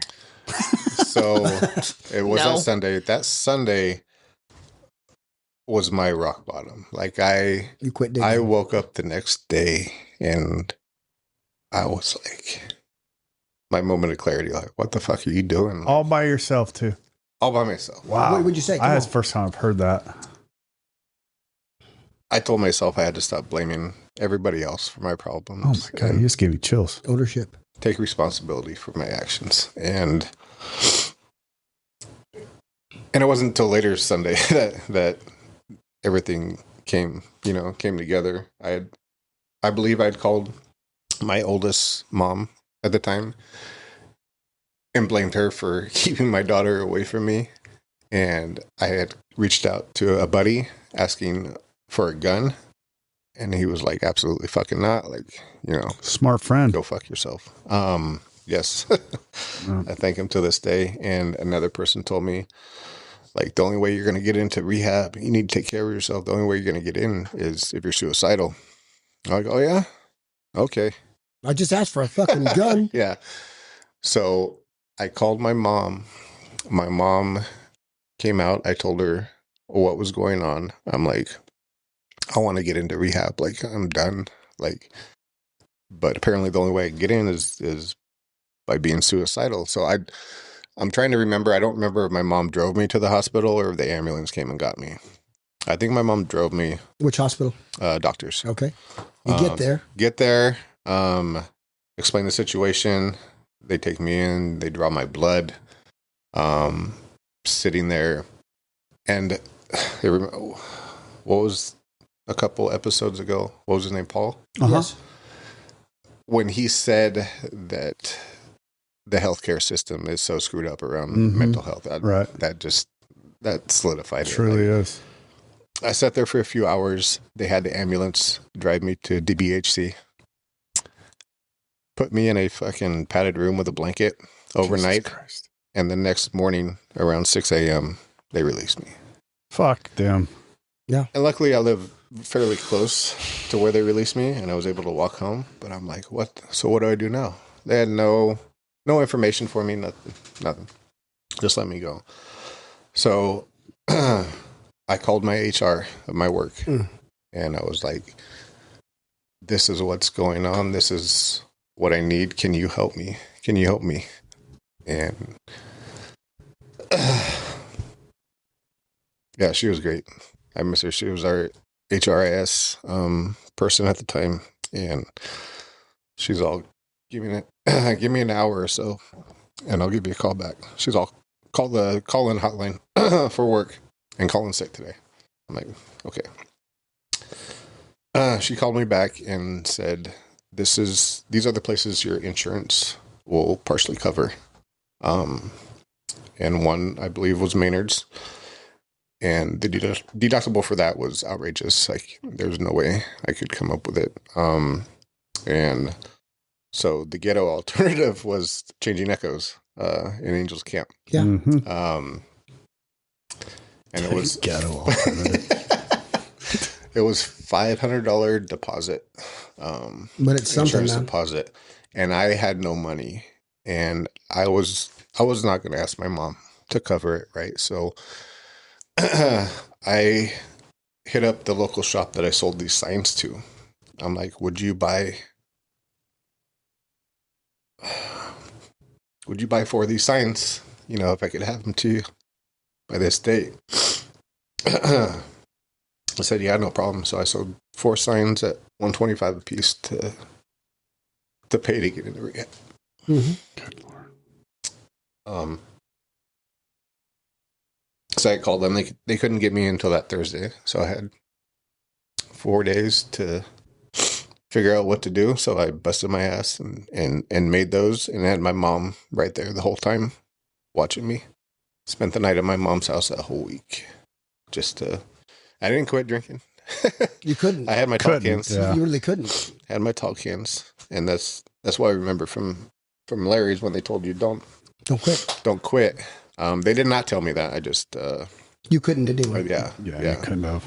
And I remember my last tall can the night before I left, and I had my bags packed, and my mom took me up there and did the in-process thing and stuff, and at that time I was like I'm not here for drinking. Like, I'm here for drugs. That was my problem, right? Yeah, even though I had quit a month before coming there. Justify, rationalize, minimize. I'm like, I'm gonna get out and, you know, drink like a gentleman. You know, I'll be just fine. My hat's off to you if you can. Right. During my time there, But you didn't, apparently. I did not. No. During my time there, I experienced a lot. There was one kid there that was detoxing off heroin. Maybe not heroin, but opiates. Same thing. And he was just huddled up in the corner, Puking. just shivering. Shaking, Jimmy legs. They were feeding him candy, you know? I was like, what the fuck? This guy's got a problem. I don't. I don't. You got to check this guy out over here, right? But just the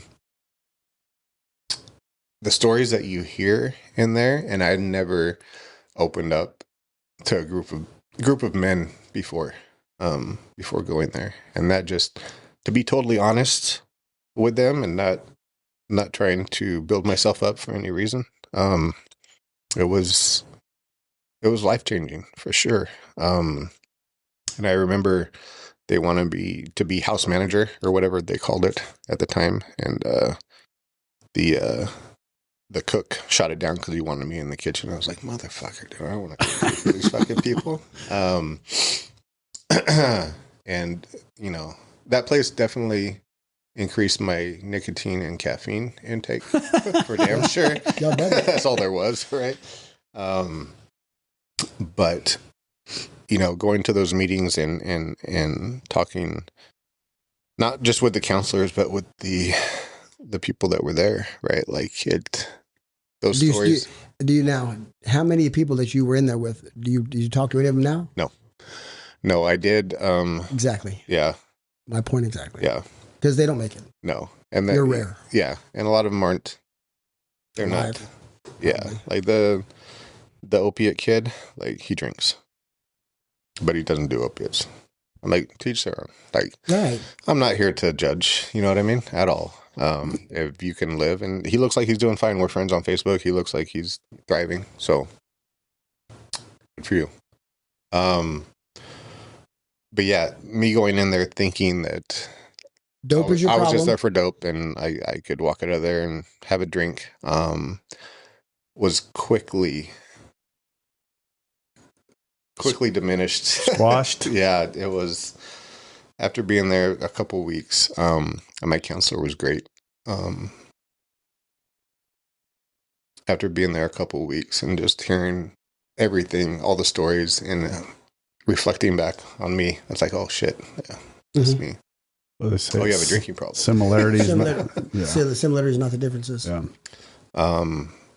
Yeah. By the time I got out, I was never going to drink again. Like I knew it.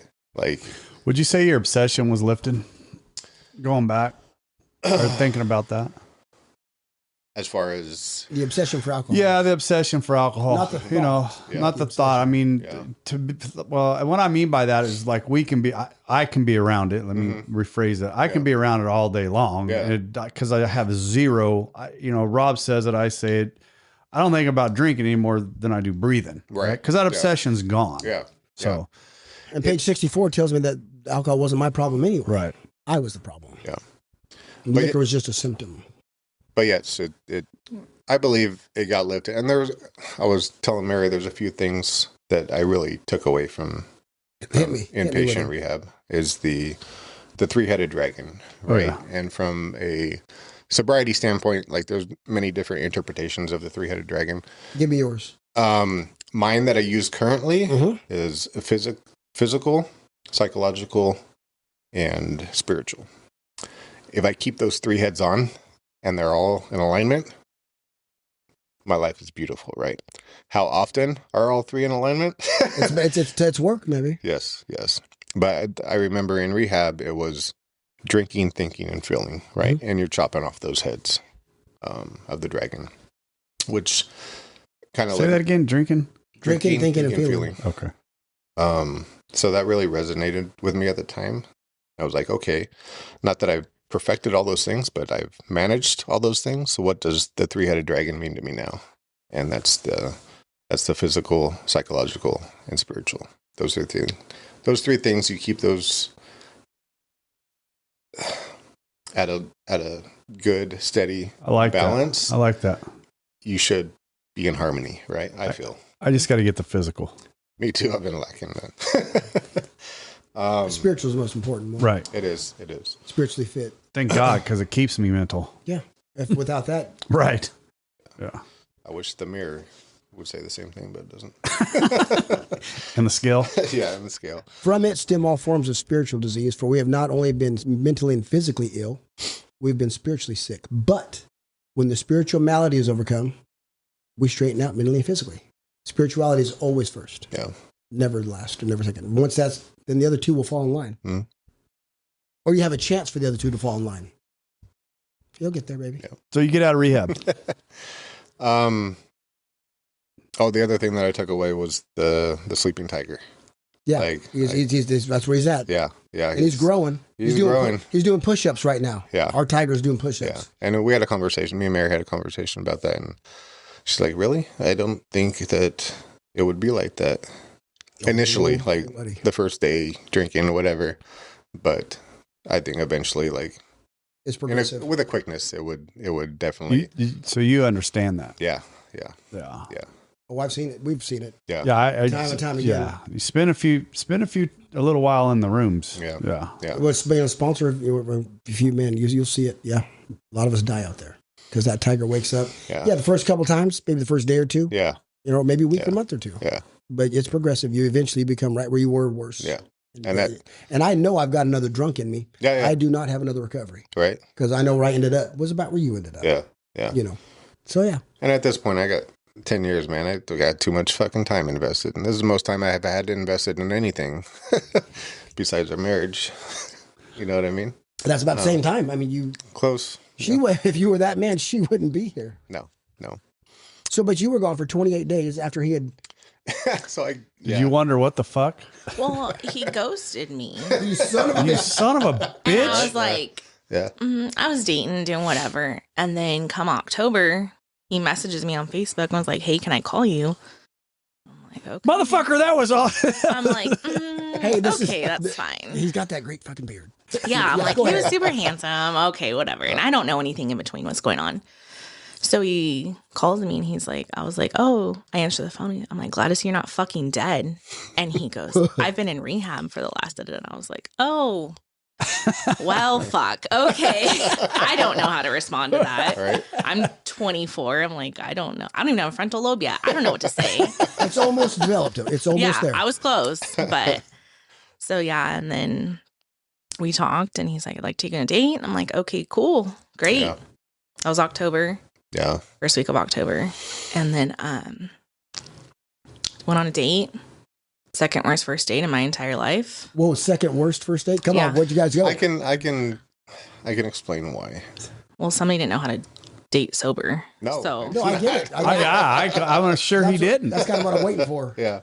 So I'll backtrack a little bit. So when I got out of rehab, I had actually, while I was still in rehab, I had asked my ex's brother to be my sponsor because he was working the program. The Hispanic That guy? Yeah. That there is a story.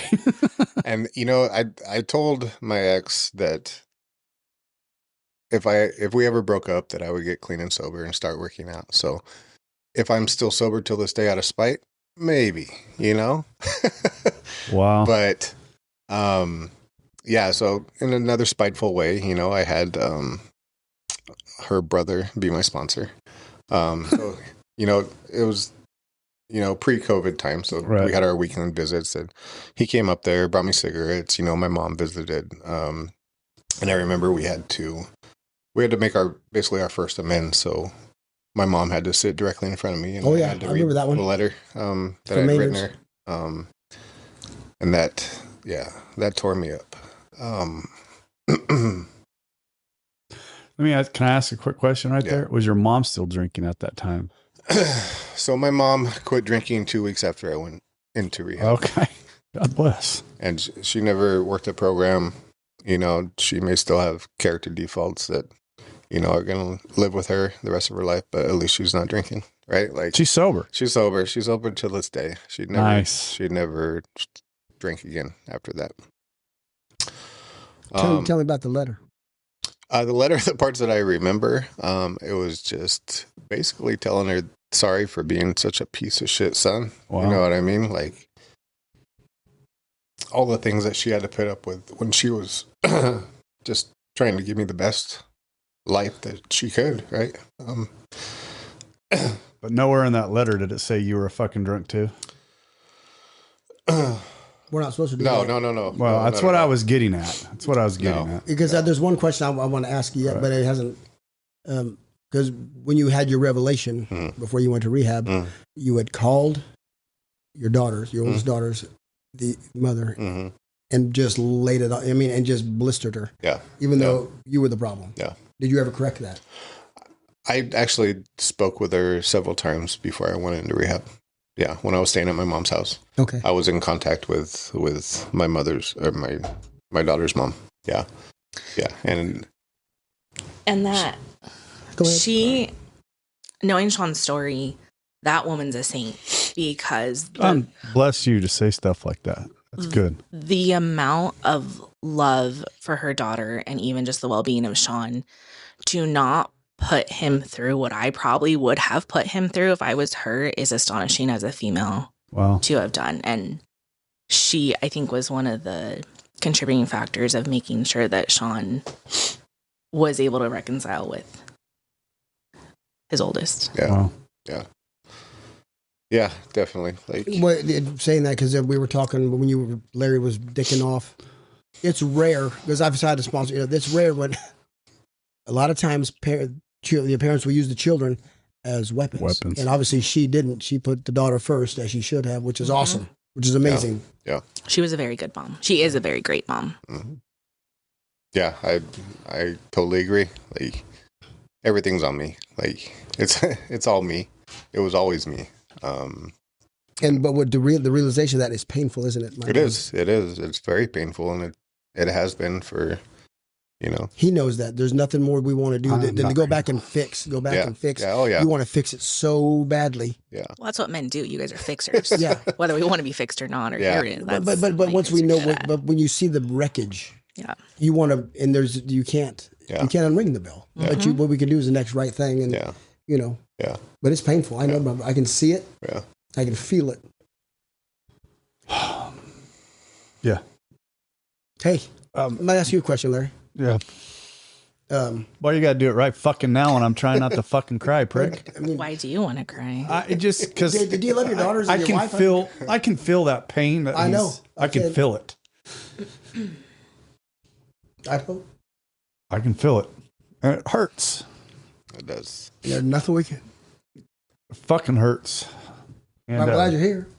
I'm very happy that I'm here. So I want to. So I mean, well, We're all over the place right no, now. not really. So I mean, my brain where's the is. relationship now? Sorry, My brain's with your all daughter, over. your oldest. How is the relationship? Where is it? Oh, I was getting there. Okay, sorry. Yeah, and there's where do we live off? Rehab. Just out of rehab. Wait, no, you guys, you got out of rehab. You went on your first sober date. We were talking about the first date. You sucked at it. Yeah. Well, she's there. There's some things before that. Just Outpatient. I did. Like sober living? No. Just outpatient. outpatient treatment. Okay. I think my insurance paid for 3 months of outpatient. Which I did breakthroughs in Modesto. Corey there was great in keeping me in check, you know, coming back to civilization. And I lived with my mom for 2 weeks after I got out of rehab, just to make sure I was. Who's taking care of your house during this time? So I was disability screwed me around. Like I was heavily trying to get that disability check in there before my rent was due. Okay. And it finally came through. It finally dropped. Thank good. luckily rent back then was only like $700 a month. So, so the house was good. Everything paid for. Lived with mom a couple weeks after, went back home. Actually, so I got out July 3rd, right? And July 4th, we went to an A's game and went to go watch fireworks. And it was the most miserable time I've ever had. Like, what do you do at a baseball game without drinking a beer, right?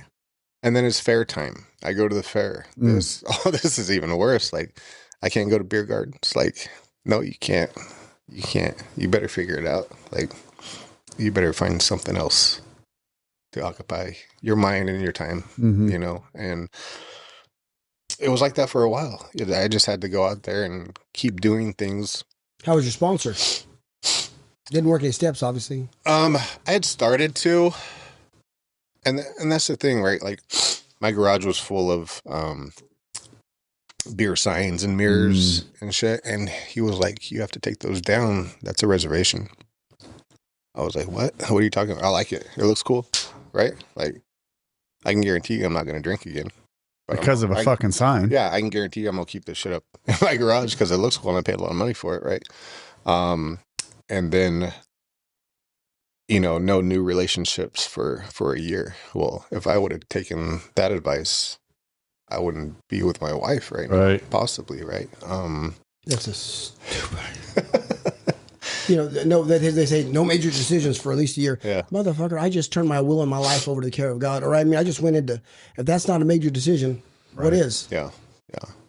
And I think those but I understand. You wonder where they come up with that shit because it's nowhere in the fucking book. No, they just make shit up. Neither is the 90 and 90. Where the make shit up. fucking comes from is beyond me. Ego. Someone's ego. I guess, man. But I don't know if that was the deciding factor of me stepping away from working the program. I know Mary had gone to some. We used to go to Northside Fellowship.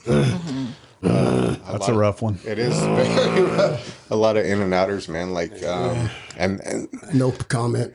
I would get something sometimes from the stories, but there was so much relapse going on in and out of that fellowship that it was just like, what the fuck? Like, is anybody serious about this? You know what I mean? It's very hard when you, and I, once again, I don't want to talk negative about any meeting, right? Northside, there's a lot of people that got sober there and that are still there.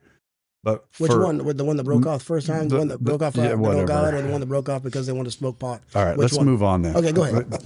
I got a lot out of it. She did. Honestly. She loved it. My past relationship before I got with Shawn, he was an alcoholic. And I, when we broke up, I was driving home. And I was just crying, hysterical, whatever. And I was praying. And I didn't have my faith that I have now. It was just something you did, whatever. And I, like, physically can feel how I felt in that moment of praying, like, Jesus, I can't be with somebody who drinks again. Like, please bring me somebody who does not drink because I am not strong enough to do this. I cannot do the ins and outs. I cannot do the bar pickups. I cannot do this anymore. Like, God, you have to help me. Like, I need help. I can't be with somebody. Obviously, I'm not picking the good ones. You need to help me. And then he heard you. So, like, I had a little bit of history of being with somebody, and you know, there's certain So did the alcoholics meetings in my help you? family. Did they help you understand a few things? So, being that I had a couple alcoholics in my family, and like, it was always like not taboo, but just like that wasn't a world that I came from. So I had no understanding because like I grew up in a home where like my parents may have drank and my parents were divorced, but either home they may have drank whatever, but like it wasn't prevalent that like nobody was getting. They're just normies. Yeah, like didn't fuck whatever. you normies. Yeah. Hey, go on with yourself. So I'm sitting in these meetings and I'm just like enthralled, and I'm like just eyes wide open and trying not to be judgy because I'm just like, that what the fuck are we doing here kind of a thing. But just, I don't know, just seeing the different perspectives, and a lot of it like, okay, like the biggest takeaways for me was, okay, I know that I'm going to be with this man and like he cannot drink like a gentleman. And that is one of the biggest key phrases that came out of that, as well as why not me? And literally like we went through a lot of infertility and a lot of stuff like that. And that literally stuck out as far as like, well, why not me? And I think that had I not gone through that, it wouldn't have given me a foundation to understand what Shawn was going through or how to respond to it, or because it was very like, we're going to hit the ground running when we got together. Yeah. Yeah, it was. You flipping got a good one, buddy. You outkicked your, just like him, you outkicked your freaking coverage. That's all right, though. Good for you. And you seen a lot of clientele in there. Yeah, I did see a lot of clientele. Yeah, dude. Yeah, I did. I just remember what you did. Oh, it's hard to walk in. Oh, shit. Yeah. I just booked your ass. Yeah, Right? I'm in trouble. Yeah. Yeah. Oh, good. So I think that was my demise at the time of working the program. You ever thought of going back, maybe working the steps and cleaning some house, or You know, like I said, just? I mean, it wouldn't hurt my grandmother. like I said, sobriety's not a destination; it's a journey. Oh, absolutely. I'm not throwing anything out the window. Like I'm open to whatever's gonna help me continue or help somebody else continue. Like that was my whole reasoning for reaching out, to Larry for the podcast. Like, even though I may feel a certain way about my story and that it's not, Oh, it's powerful, baby. It's my story. It is. It's so much of it's mine. I love it. and I think for me to tell it, like, I kind of feel comfortable now, speaking about it, but like just the thought of speaking about it when I hadn't told it, like Mary didn't know the whole story. Like I never really sat there and, from A to Z, put it all together. How did it make you feel putting it all on paper like you did? It was How many teardrops hit the paper? Yeah. Well, they would have had to hit the computer Well, screen. but you get the keyboard. Yeah. It was tough. I didn't hit writer's block, but there was a lot of things I didn't want to type out that I did. And I let Mary read over it. She's all, she was, not making fun of it, but because I was just typing, right? Like I wasn't writing a novel. I was just typing out everything that I thought and that I remembered. It was written like a journal entry. Yeah. Literally. Yeah. Just throwing it out there. But I'm so glad I did, because if I would have, taken my own advice and just came here and winged it, like there's a lot of things I wouldn't remember, a lot of feelings that wouldn't have came about if I didn't type it out. It's funny, Shawn, you say that. I've told my story. It changes a lot. And when I got invited to 3 years, right? I've never seen anybody with 3 years get invited to speak at Primary Purpose, right? And I got asked to come and tell my story at a birthday. It's your home group. My home group. And I had told it a week prior.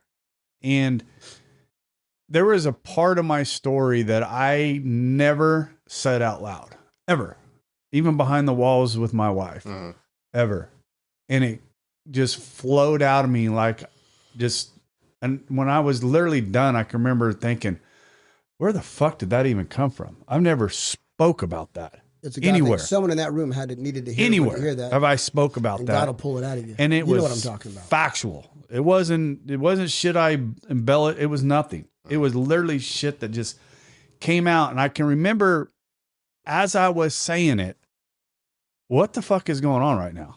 And just feeling that shit leave my body. It was just like another pound taken off of me. Right. And I truly believe as we go through life, we alcoholics that are walking the correct path, as we go through this. And I mean, I've heard guys at 20 years and 30 years, there was a guy speak at our Oakdale fellowship that had 30 years of sobriety. And he talked about giving his son up for adoption. And as he was saying it, broke down crying. 30 years after it happened, he still broke down crying. Well, where you spoke the week before, right. I spoke the month before. Right. And about my mom and her trip to Maynard's. Right. I forgot about that. I never shared that. Right. And it just came out. Yeah. And as you will as you go, right. because God's not done with you, your stuff will come out, because you didn't go, this was not exhaustive. No. 30. So there's more stuff that'll come. Yeah. Different, in different, wherever company you're in. Yeah.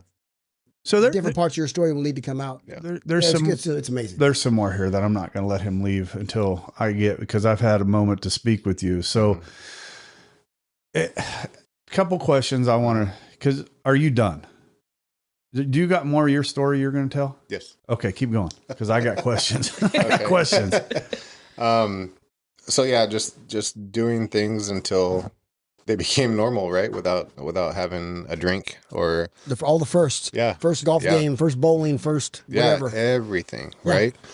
And you know, fast forward to me reaching back out to Mary in October of 15. So I was sober July, August, September. 4 or 5 months. So yeah, 4 months. You know, I had won some monster truck tickets on the radio. I was like, hell yeah, I'm gonna take her. Let's see if she wants to go to the monster trucks, not knowing that was a jam. You're going to find out. Knowing that I'm an Okie. And luckily, her friend that she was working with at the time, like she wanted to dismiss me reaching back out to her, and her friend's like, "Oh, give him another chance." Yeah, he ghosted you. He ghosted me. So she did, and we went, and I remember it was awkward, right? Like, and especially like the age gap at the time. I was 38 and you were 24, I think. Yeah, and you know, my first monster truck show without a beer, right? And then I think we go out that night? We went to The Twin. Twin Rivers. Yeah. And I was like, what I do here? You know, Right. It was one of my first bars going to after I got sober. And you're only 4 months out. Yeah. Which is wild to me to hear it now, because at that time I was like, well, I'm going to the Twin. Are you going with me? Like, Right. I need I don't to give go a get fuck jacket. if you're an alcoholic or I'm- not. I'm sorry, that really sounds like your problem, but I'm going to Well, the it Twin is his too. problem. But you're absolutely right. You're It is his problem. 1,000% correct. It ain't yours. It's his. Right. 1,000%. You want to be with me? I'm going to the bar. Yeah, and I was testing him because I'm Right. like, Yeah. I'm drinking Crown and Coke, so you coming? Well, Like, are you you going would- to drive me? What's going on? You bet. Not I'm long, married a lifelong DD, so but long before that, you prayed a prayer that got heard. So yeah, you need to test that. Yeah. And then our second date. Had to be better. Was it really? Was it? I don't know. That was our first date. Our second date was. Second date was a Monster Trucks. Oh, was it? Yeah. Okay. 'Cause you took Yeah, the me to first whatever date was the Chicago second or- worst date she ever Yeah, had. yeah. So the first date is where Wildfire is now. I forget what it was. It's like Chicago. Uno's. Chicago Uno's. Yeah, Uno's. yeah, Chicago Uno's. Chicago Grill. We had dinner there. All I remember is ordering chips and salsa. I was just stuffing my face, and she was just looking at me like, this guy's eating food like he's never fucking ate before. Yeah. That's because you didn't know what else to do. I did it. Right. I just want to stuff my face and like got outside and like Got a side hug. high five. Like, I'm like, I'll see you what later, the- right? Like, I'm like, I'm going home because I don't know how to do this. Like I I need to go usually back. go out to the bars after this. Like, Right. what do we do now? Yeah, because he was like, text me when you get home. I was Yeah. like, okay, well, You're like, I'm my not girlfriend's going home. already at the bar. Right. I'm in my mid 20s. Like, I'm not. Yeah. I'm doing what I want to do. Yeah. Yeah. So that was And now we're here Mhm. we are here years later, right? Like with another 2-year-old. 2-year-old daughter. Hold on. Well, you got questions. Hold on. You got God questions. damn it. Well, we're going to get to that, but I need to hear the relationship progressing here a little bit Yeah, yeah. because Oh, yeah. I Well, they think had our fertility. listeners want to hear, because at this point, Mary, you should just fucking Pretty much. block his ass at Yeah. this point. Like, if that was my daughter, I'd be like, what are you doing? So But- tell me the switch in you. So we had a couple more dates. Everything was going great. And then we had our first, whatever the first date was, like the first week of October. I was doing Peace Officer Memorial Run, so it was like the first weekend. Yeah. Couple dates, and by Thanksgiving, which is what, like the November 20 something. yeah, you could not tell me I was not going to marry him. And I am not Really? I am not impulsive. I plan out my life. I'm not having kids out of wedlock. I'm not doing wild ass shit. Like, and not that that's bad or good. It's just like I knew what I wanted for my life, Good for you. and you weren't going to tell me anything different. Mhm. And by Thanksgiving, I was like, and that's what, 6 weeks. Like, Mhm. there was just this conviction in me that like, this is who I'm supposed to be with. Let's roll. You could have asked me to marry you. I would have married you. Not thought twice about it. But do you have no idea where the switch was at? No. Honestly, is what sticks in my head is like Thanksgiving morning. I was over there the night before, woke up, went and got coffee, went and washed my car, and I looked back at him, and he was walking to the house because I was like, I got to go help we got the ads for Black Friday. Yeah, we went and got all back that. when Black Friday was Black Friday. Yeah. Hold on a second. Hold on. Yes. Hold on. You're leaving his house. Yes. Yeah. Okay. Well, we left the second date with a fucking high five, and now you're leaving his house. What the fuck happened here? This is. I had a kid. Yeah, she couldn't stay away. All right. So I'm probably gonna cut this out, but I'm still fucking trying to figure this out. Within 6 weeks, it went from terrible to. But the third date, was it the third date? Something switched. I think so. My mom always told me this rule. She goes, "Give men 3 dates before you cut him." But so think about give you this. 3 dates. Here's a man who is not drinking, which is awesome. He's got a conviction. He's not. He had a problem. He's working on it.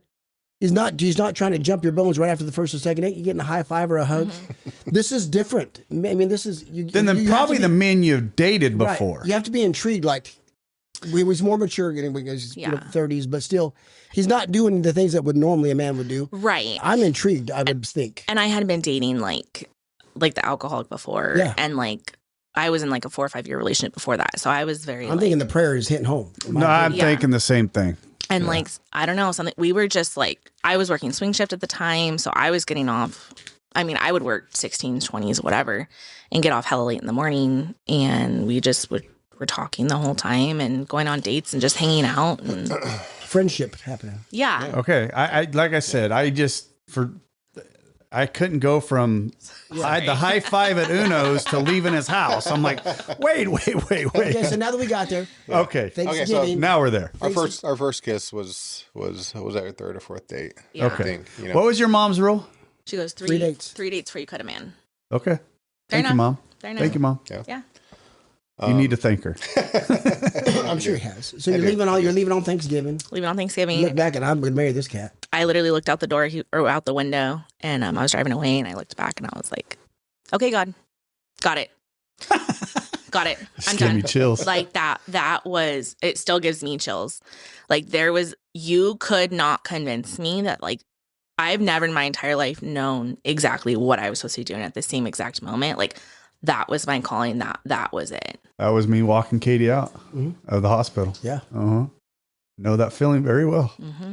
And that's only happened twice in my entire life. What's the first time? Shawn? The second time. They told us that we could not have children after 5 years of IVF. Or not IVF, 5 years of trying to have our daughter. And they're like, you can't do it naturally. Like, you're going to have to do IVF. So we're like, cool, let's refinance the house. Because, like, I was meant to be a mother. And I didn't care. We're walking on water. I don't give a shit. We need to do what we need to do because I'm having a baby. And not that we had talked about adoption, blah, blah, blah. Because I had multiple miscarriages, multiple kids. And I had 6 pregnancies. She was my 6th pregnancy. Ouch. In 2 years. Yeah. After we tried for 5 years. But refinanced the house, got everything situated. And they told me, you can't do it. And in my brain, I was like, you don't know what the fuck I can do. Right. And we were like, okay. And it was just like I just felt the feeling of surrender. And I was like, and it was prayer. And I was doing all the wild shit to get pregnant. Like, went to a healing doctor. Heck yeah. We started chiropractor. Shawn's like, I cut out all the toxins out of our house. He's like, hey, can we stop cleaning with vinegar? And Did she make you wear different underwear? There was not one thing that the internet told me we were supposed to be doing that we were not doing. Yeah. I was reading all these books. What do you think was the prayer of the... What was the kick or kid? Come on, lay it on me. It was, we got baptized in 2020. And 2022, sorry. And I had already had a couple pregnancies, a couple miscarriages, a couple ectopics. And I'd wanted to get baptized the fall before because we were starting to get into church and stuff like that and find our faith. And I was like, well, you let me know when you're ready because something in my heart says we have to do this together. Like, this is very important to me. I need this together. So he's like, okay, whatever. And I was like, I'm not going to push on you. Let me know when you're ready. Because, like, one thing about, like, Shawn does a lot of shit out of spite, which I use to my advantage in our marriage. Yeah. But I'm not going to push him to do something he's not ready to. So they did baptisms in January 22nd, 2022. I'm a Aquarius, so my birthday's 27th, and we just happened to go the weekend before because sometimes we'd watch it at home, whatever. Yeah. Well, they open them up, and they're like, if you feel a calling, come up. And I walked into church, and I saw this lady, and we go to Shelter Cove, so I mean, it's a big church. It's huge. Yeah. I had locked eyes with this lady walking in, and I was like, that's really weird, like. And I'm very I'm aware my surroundings. Like, I'm a very hyper aware person. And I saw her, we locked eyes, and I was like, that's so weird. We walked in, and they opened him up, and Shawn turned to me. He goes, it's time. We need to go. And I said, okay. And we're fully clothed, like fully. Yeah, I got a fresh Dixon on, Yeah. Brand new Vans. I'm like, yeah. I got a closet full. oh, well. Thanks to Larry. Yeah, we don't want and to Brian. go there. Yeah. I got him hooked on Dixon's. A sponsor, my Brian, a good friend of mine, bought me some. Yeah. I wouldn't have them if he didn't buy them for me. Yeah. And we went in, we got baptized, and I literally looked at the lady who I didn't know she was sitting. I just took my phone and handed it to me. I was like, I'm going to want this. I said, hey, can you take pictures and record? And she looked at me and she goes, the Holy Spirit told me to look at you. And I said, okay. She goes, I knew what I was supposed to be doing. And I said, okay. So she took pictures, got baptized. And then so they said we couldn't have her. But that mixed with, I don't know. Like, it was just a feeling in my gut that I knew. And then we got pregnant naturally. Yeah. After surrendering the thought, after refinancing the house, doing all the paperwork. Yeah. I was just. And that was my hardest time with faith at that time. With Mary going through all the miscarriages. Why? Because of me. Right. Like, blame. Am I being punished? Yeah. No. Am I not deserving of it? And so my faith was depleted a lot at that time. And then we gave ourselves over, And God always blesses obedience. He does. Not because we deserve it, but he loves to give his children good gifts. And by God, Mary's going to be a mother. Mm-hmm. Yeah. She was, and All she's a glory to great God. one. I bet. Thank you. That's a great story. I'm just, yeah. If I hear nothing else. Is it time for my questions yet? Yeah, ask your damn questions. Go ahead. Yeah. Oh, you're going to take a break? Okay. I go to the bathroom. That's love. Love don't hide. Right. Okay. Mom, you'll get it. You'll get it. So I've never taken this many breaks in the middle of the podcast. And it's fine. I mean, the interruptions that we've had, it's perfectly fine. Well, you wanted her to say something on air. No, we were talking off air and you said something. I love the compliment and I appreciate it. She gave you a compliment? She gave us. Mary. She gave us. She gave us. Oh, okay. A compliment. Oh, let's hear that. I was telling Larry that I'm very grateful that you guys do this because it's definitely, I've been listening over the last couple of weeks because Shawn had to, my husband doesn't ask me for a lot, very rarely ever. Like, he is a very good provider and more than just monetary, emotionally, physically, all of it, spiritually. And so when my husband asks me for something, like, it's usually, I'm not going to tell you no. And he had to ask me for a week and a half to come on here. And I was like, oh, no, like, you're good. But so I started listening because I was like, okay, what the hell are we getting into here? This is very vulnerable and we've never, for sure. I mean, I worked at the sheriff's department. We were at canine dinners and hiding stories and not promoting things or dumbing things down. So to sit here and be very vulnerable was a lot for me. And I appreciate it. You're right. You know what? This podcast goes to 18 different countries. We have had 18 different countries listen to our podcast. I caught it. Fuck you. I fixed it, you prick. I'm gonna call you next week, Larry, and tell you I don't want to do that. No, you bounce this one out, Shawn. I'm gonna be pissed. This is a good one. And 6,000 plus listens. So I mean, and I appreciate it. And as I've said and we've said, it's the one soul, right? It's the one soul, and I don't know whose story or how it's gonna go or what it's gonna say. My change in life came from just somebody asking me, why are you turning those chairs around? It's something that simple changed my world. And, you know, something that what you're saying is, you know, this, your perspective changed by hearing something that was said on the podcast, right? I love stories. I love not just alcoholic stories or people. I love hearing people's stories because we all have them, right? Every human being has a story. My life ain't no different than anybody else's life, right? My story's no different than anybody else's life. We all grew up in the same, we all have shitty parents. We all have blah, blah, blah, blah, blah, right? I mean, so I love stories. I can remember going to Celebrate Recovery before I got sober, and I still listen to those podcasts. What do they call them at Celebrate Recovery? They call them something else. But when people get up and tell their story, testimony. Thank you. When they get up and do their testimony, I can remember being attracted to that, and that was one of the things that made me, like, even in the side of my alcoholism, made me want to try and get sober. Obviously, it wasn't enough, but you know, it was. Anyways, I went down a rabbit trail. But sorry. No, go. But that's kind of what we were talking about off air, was just. And you are close to his daughter. Yeah. In age. Oh yeah. You know, both. I knew that marrying Shawn. Sorry. Well, Shanna, it depends on what he's wearing. He's at the tiki. Just I'm at the gay bar, yeah. I knew that marrying Shawn, I was marrying an addict, and I knew what that meant for the rest of my life, and I did not take that job lightly.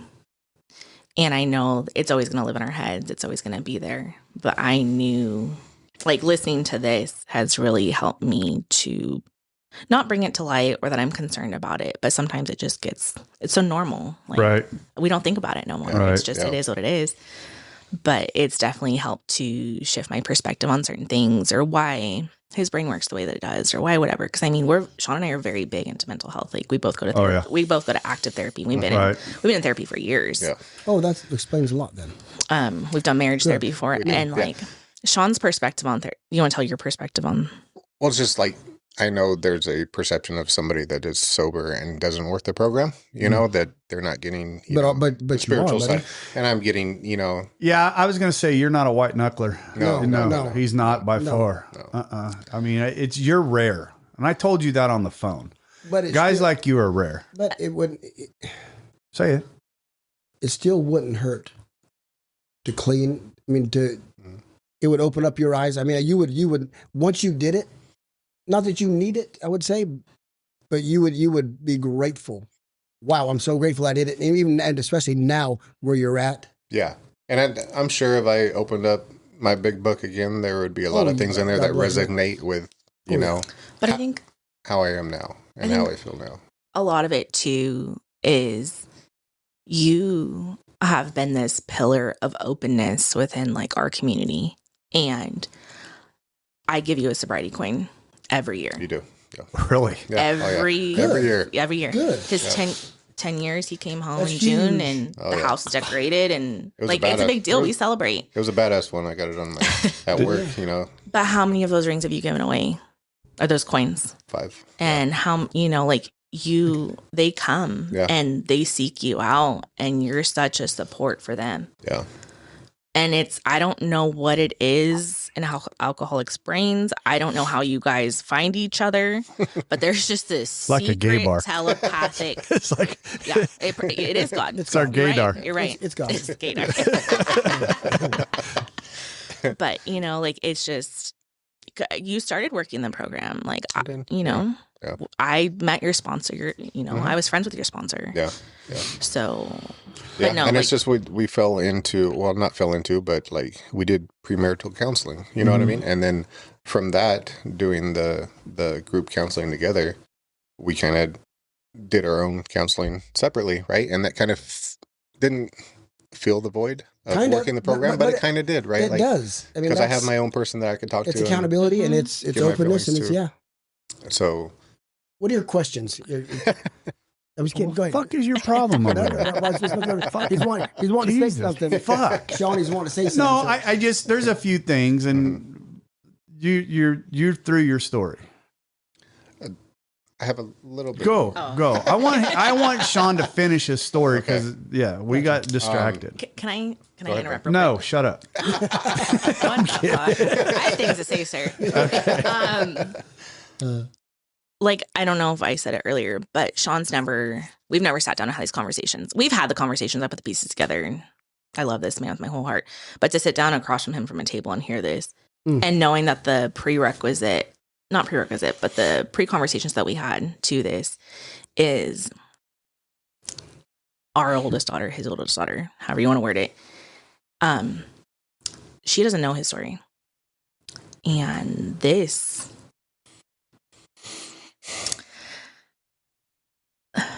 the reconciliation that's happened over the last, since Easter is pretty much when all the reconciliation has been happening. And we met in June, and she included me, and I'm very gracious of that. And I love that kid. And but for her to hear it from this perspective and have, like Shawn and I were talking, like he was explaining to me, he's like, she has the opportunity to listen to this and press pause and ask questions rather than sit down and let me just dictate to you my entire life. And for her to hear it from this. Great point. Absolutely. Like, what an honor. And what an honor it is to be married to a man like this that is able to sit down and clearly depict that. And I'm very grateful that you guys are giving him this opportunity and our family this opportunity. As soon as he reached out and told me, I was not. I mean, and to know that someone's working a program or the program is when a man or woman owns their shit. Yes. Doesn't justify, doesn't rationalize, doesn't minimize, owns their part of everything, which he does. Yeah. He does. That's a man that's a man of God, in my opinion. Well, that's a man of God, period. Yep. Right. That's how a man handles business. Yeah. I mean, you honestly went down, Mary, you opened up something that I was. Wait, hold on. Sorry. I have mine written down so I don't forget. I want Shawn to finish. I want to make sure Shawn has every ounce of the platform he needs for that purpose right there. Okay. So it is, I'll pick up right after our baptism in 22. And I remember me and Mary having a conversation about how I need to make a decision what's going to happen, how I'm going to approach contacting my daughter and reaching out and trying to have that relationship with my oldest daughter. And she pushes me to do it. Like, she's all, this is not right. Like, I'm technically her stepmother and I'm not comfortable with this. Like, I'm not comfortable not knowing her. Thank you. Yeah. Right. Thank you.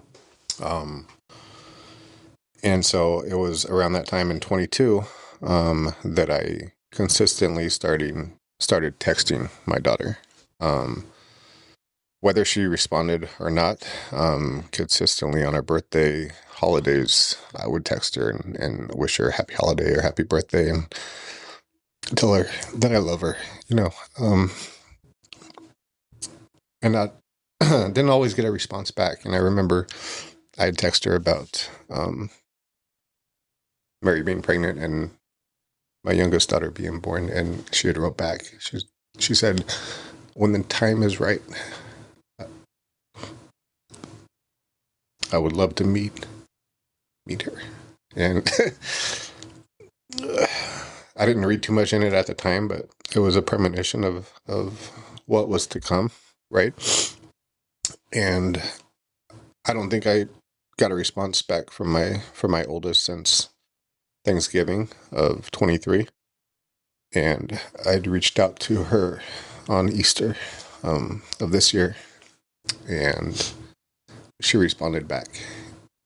And I'm like, Mary, what do I do? Like, how do I handle this? She's all, respond back. Tell her what you want, right? Like, on her terms, like, in any capacity. Like, this is what I'm looking for. Is this a possibility? What was her response to you to cause that to cause that thought process?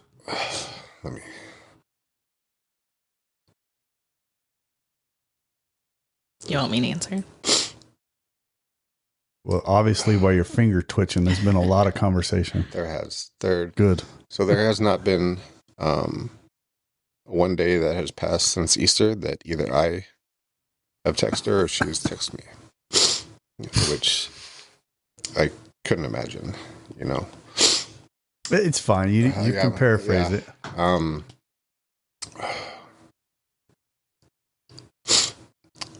Basically, she said, I hope that you and your family are doing well. How is my youngest daughter doing? Right? Like, okay, that's a olive branch, right? Like that's a conversation. Yes, that's not a high. That's a conversation. It is. And so from there, you know, I took my wife's advice and told her what, you know, I wanted, and if she would be willing to, you know, accept any of that, if she would be willing to have a relationship, whatever it looked like, you know, with me. And she basically said, you know, I would like to start fresh, no expectations. I said, that's fine. How would you like to communicate? You know, phone calls, FaceTime, text. She's all uncomfortable with text. I'm like, perfect. Like, this is what we'll do. And you were okay with that? I was, I was more than okay with that, to have a continual, open dialogue. Yes. And she had let me know, that she would be coming to California. They visit every year to visit family. Right. And would I like to get together? And she proposed that. She did. And of course, yes, I would. And then she had to reconfirm the closer it got. I'm like, my decision hasn't changed, you know. Right. Yes, of course. And then I wanted to know if she just wanted me and her, or, you know, the family.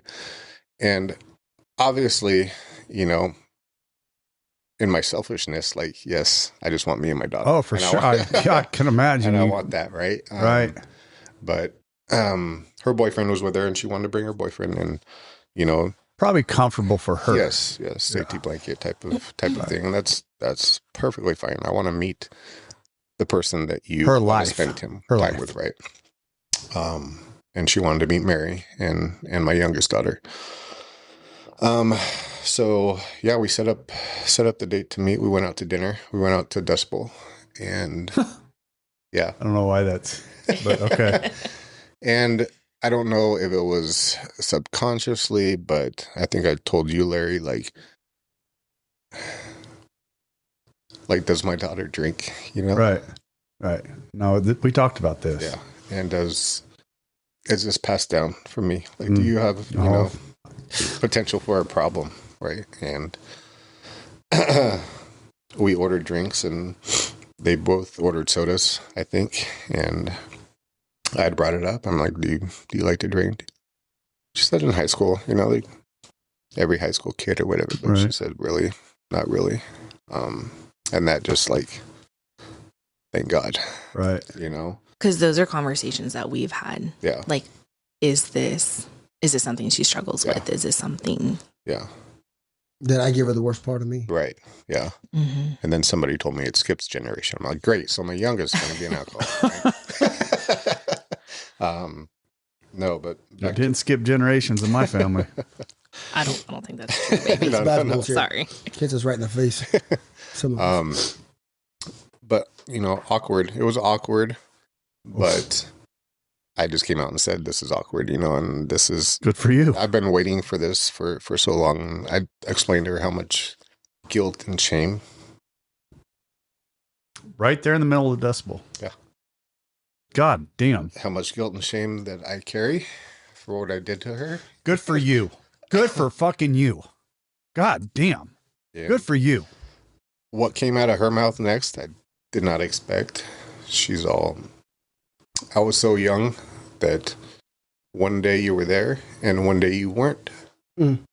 And you had to go fix yourself. And I don't blame you. And I don't blame you. Mm-hmm. I believe I'm paraphrasing. Yeah. Basically that she does not. She didn't have any And for resentment to you. Right. And because if it was me and my parent did that to me, Oh, yeah. like I've seen all kinds of resentment. most times. Right. Yeah.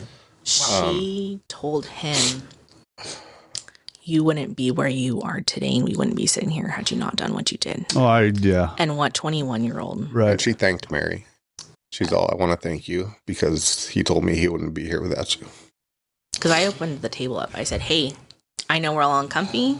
Do you have anything you want to ask? Because the way we run our house is an open book. So what do you want to know? This is not, you don't have to be embarrassed. Like, we will answer wholeheartedly and honestly, even if it hurts. How can we help you heal? And what can we do to support you? What do you need? In the response? Or, sorry, I'm wanting detail. I'm sorry. I'm like, I would literally, I want to be on the table listening to this because this is incredible. So where are you at? I don't want to miss anything. I want to know where you're at now, but I don't want to miss anything. From that decibel to now. Where are you guys at right now? Still texting back and forth. Conversations. On a daily conversations. Her boyfriend has a 4-year-old daughter. Okay.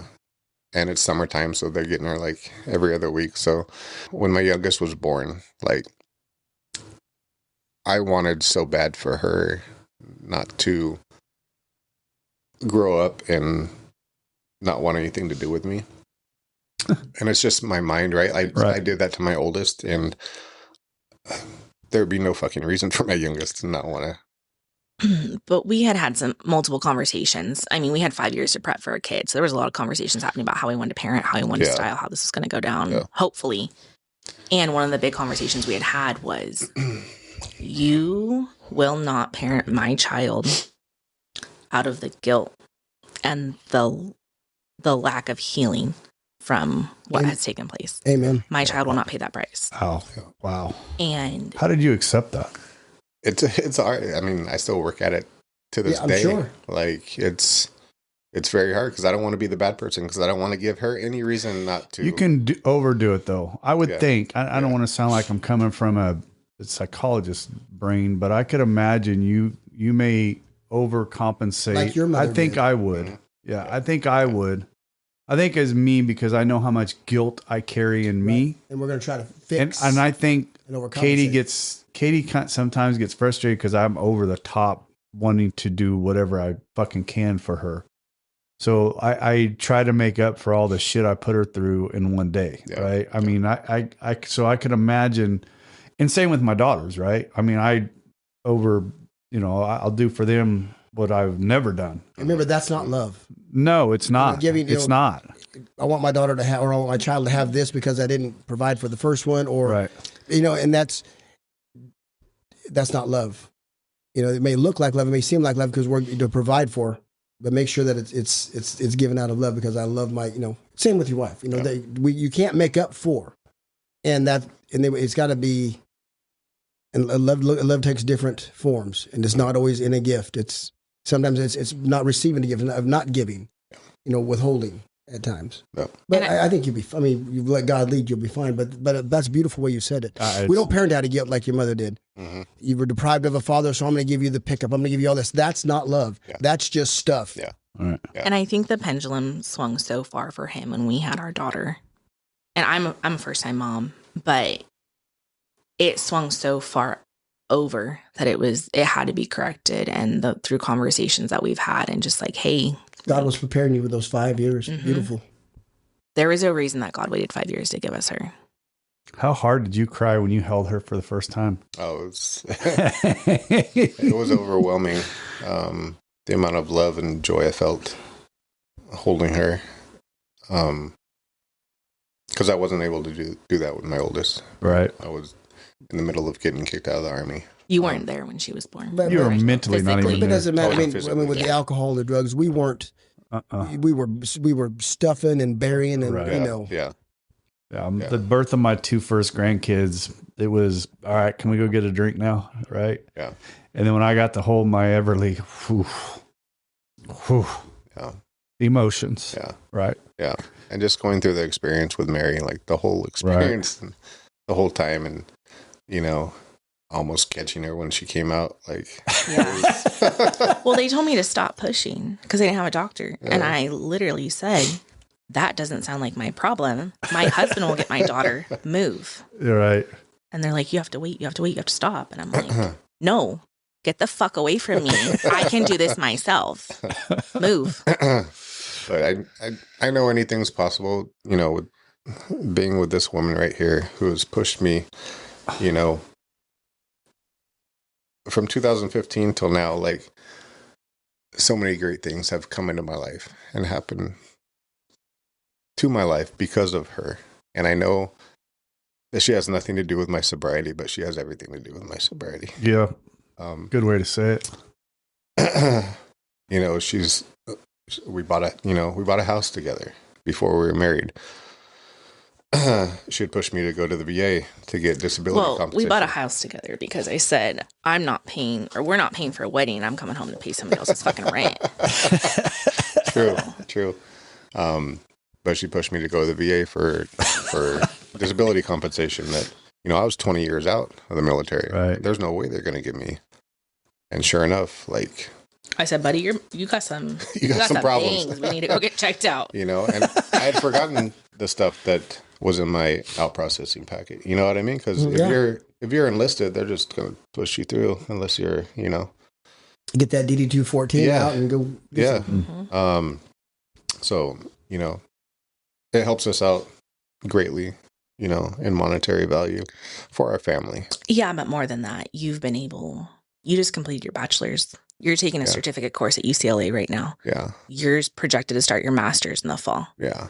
Why don't you talk about yourself? What the fuck is wrong with you guys that do this? Who did we find out like 2 days after? Oh, it was Mike that had a daughter that didn't talk about it. Yeah. I'm like, what the fuck? It's because you need to bring the wives on. No, Kim was here. You ain't kidding. Yeah, and from, a kid that had to go to night school to graduate high school and, didn't have no interest in college after high school. Because I had the opportunity, right, through my dad being 100% disabled veteran. They would have paid for my for school sure. Anywhere I wanted to go, right? Except for Harvard. Right. I'm kidding. I dicked around, right? I enrolled at Merced JC and went to one class. Fucking never went back. I enrolled, took some bullshit fucking classes at Modesto and fucking... Yeah, but it wasn't God's timing. Right. And that was the baseline. Yeah. That's it. Right. Yeah. All in God's timing. So a couple questions before we wrap up. Yep. You're a graphic designer. Are you still doing that? I do. I dabble. I still have my... You sell it? No. Okay. No. I can create, and I love creating. I just haven't had the opportunity for anybody other than myself. You can make a graphic design for FFS Studios for ours. I would love to. I would love to hang something up in here. That would be pretty fucking cool. Yeah. You know what FFS stands for? No, I do not. For fuck's sake, studio. You know why? Because every time I bought new mics or something, Katie, that was Katie's response. For fuck's sake, what now? Need 1,000. Yeah, that's you said that, so I was just curious about that. Mm-hmm. And what are you studying in school? So I got my bachelor's in business marketing. Okay. I'm currently taking a project management certificate program. Okay. Through UCLA. And then most likely my master's is going to be in business marketing. You want to market this podcast for me? Sure. Dude, like I said on the last one, if anybody wants to have more influence in it than I would. Anybody wants to run my social media, I'd be more than happy because I'm going to tell you I'm horrible at it. And I've had a few people try to do it, but because I'm not, anyways, I don't want to go down that road. It takes somebody that knows what they're doing. Yeah, it does to do that side of it. Yeah. Shawn, I mean the sobriety side of things, like I remember when I first got sober, there was O'Doul's, right? Now you have 805, you got Sierra Nevada. Like everybody's jumping on board, and we've even talking about open up a sober bar, right? Like cigar bar, sober bar. Like it's the stigma around being sober, Right. it's like it's cool now. Yeah. Right. Became There's a lot. It is very, Yeah, right? yeah. I mean, what's funny is, and I want to be careful how I say this because I know people are using their sobriety because it is cool, not because they're sick. Right. Right. Yeah. And that frustrates me when I see it because I know it, right? They're using their sobriety because it's the cool thing to do. And there's a lot people pushing their marketing because of it. You know what?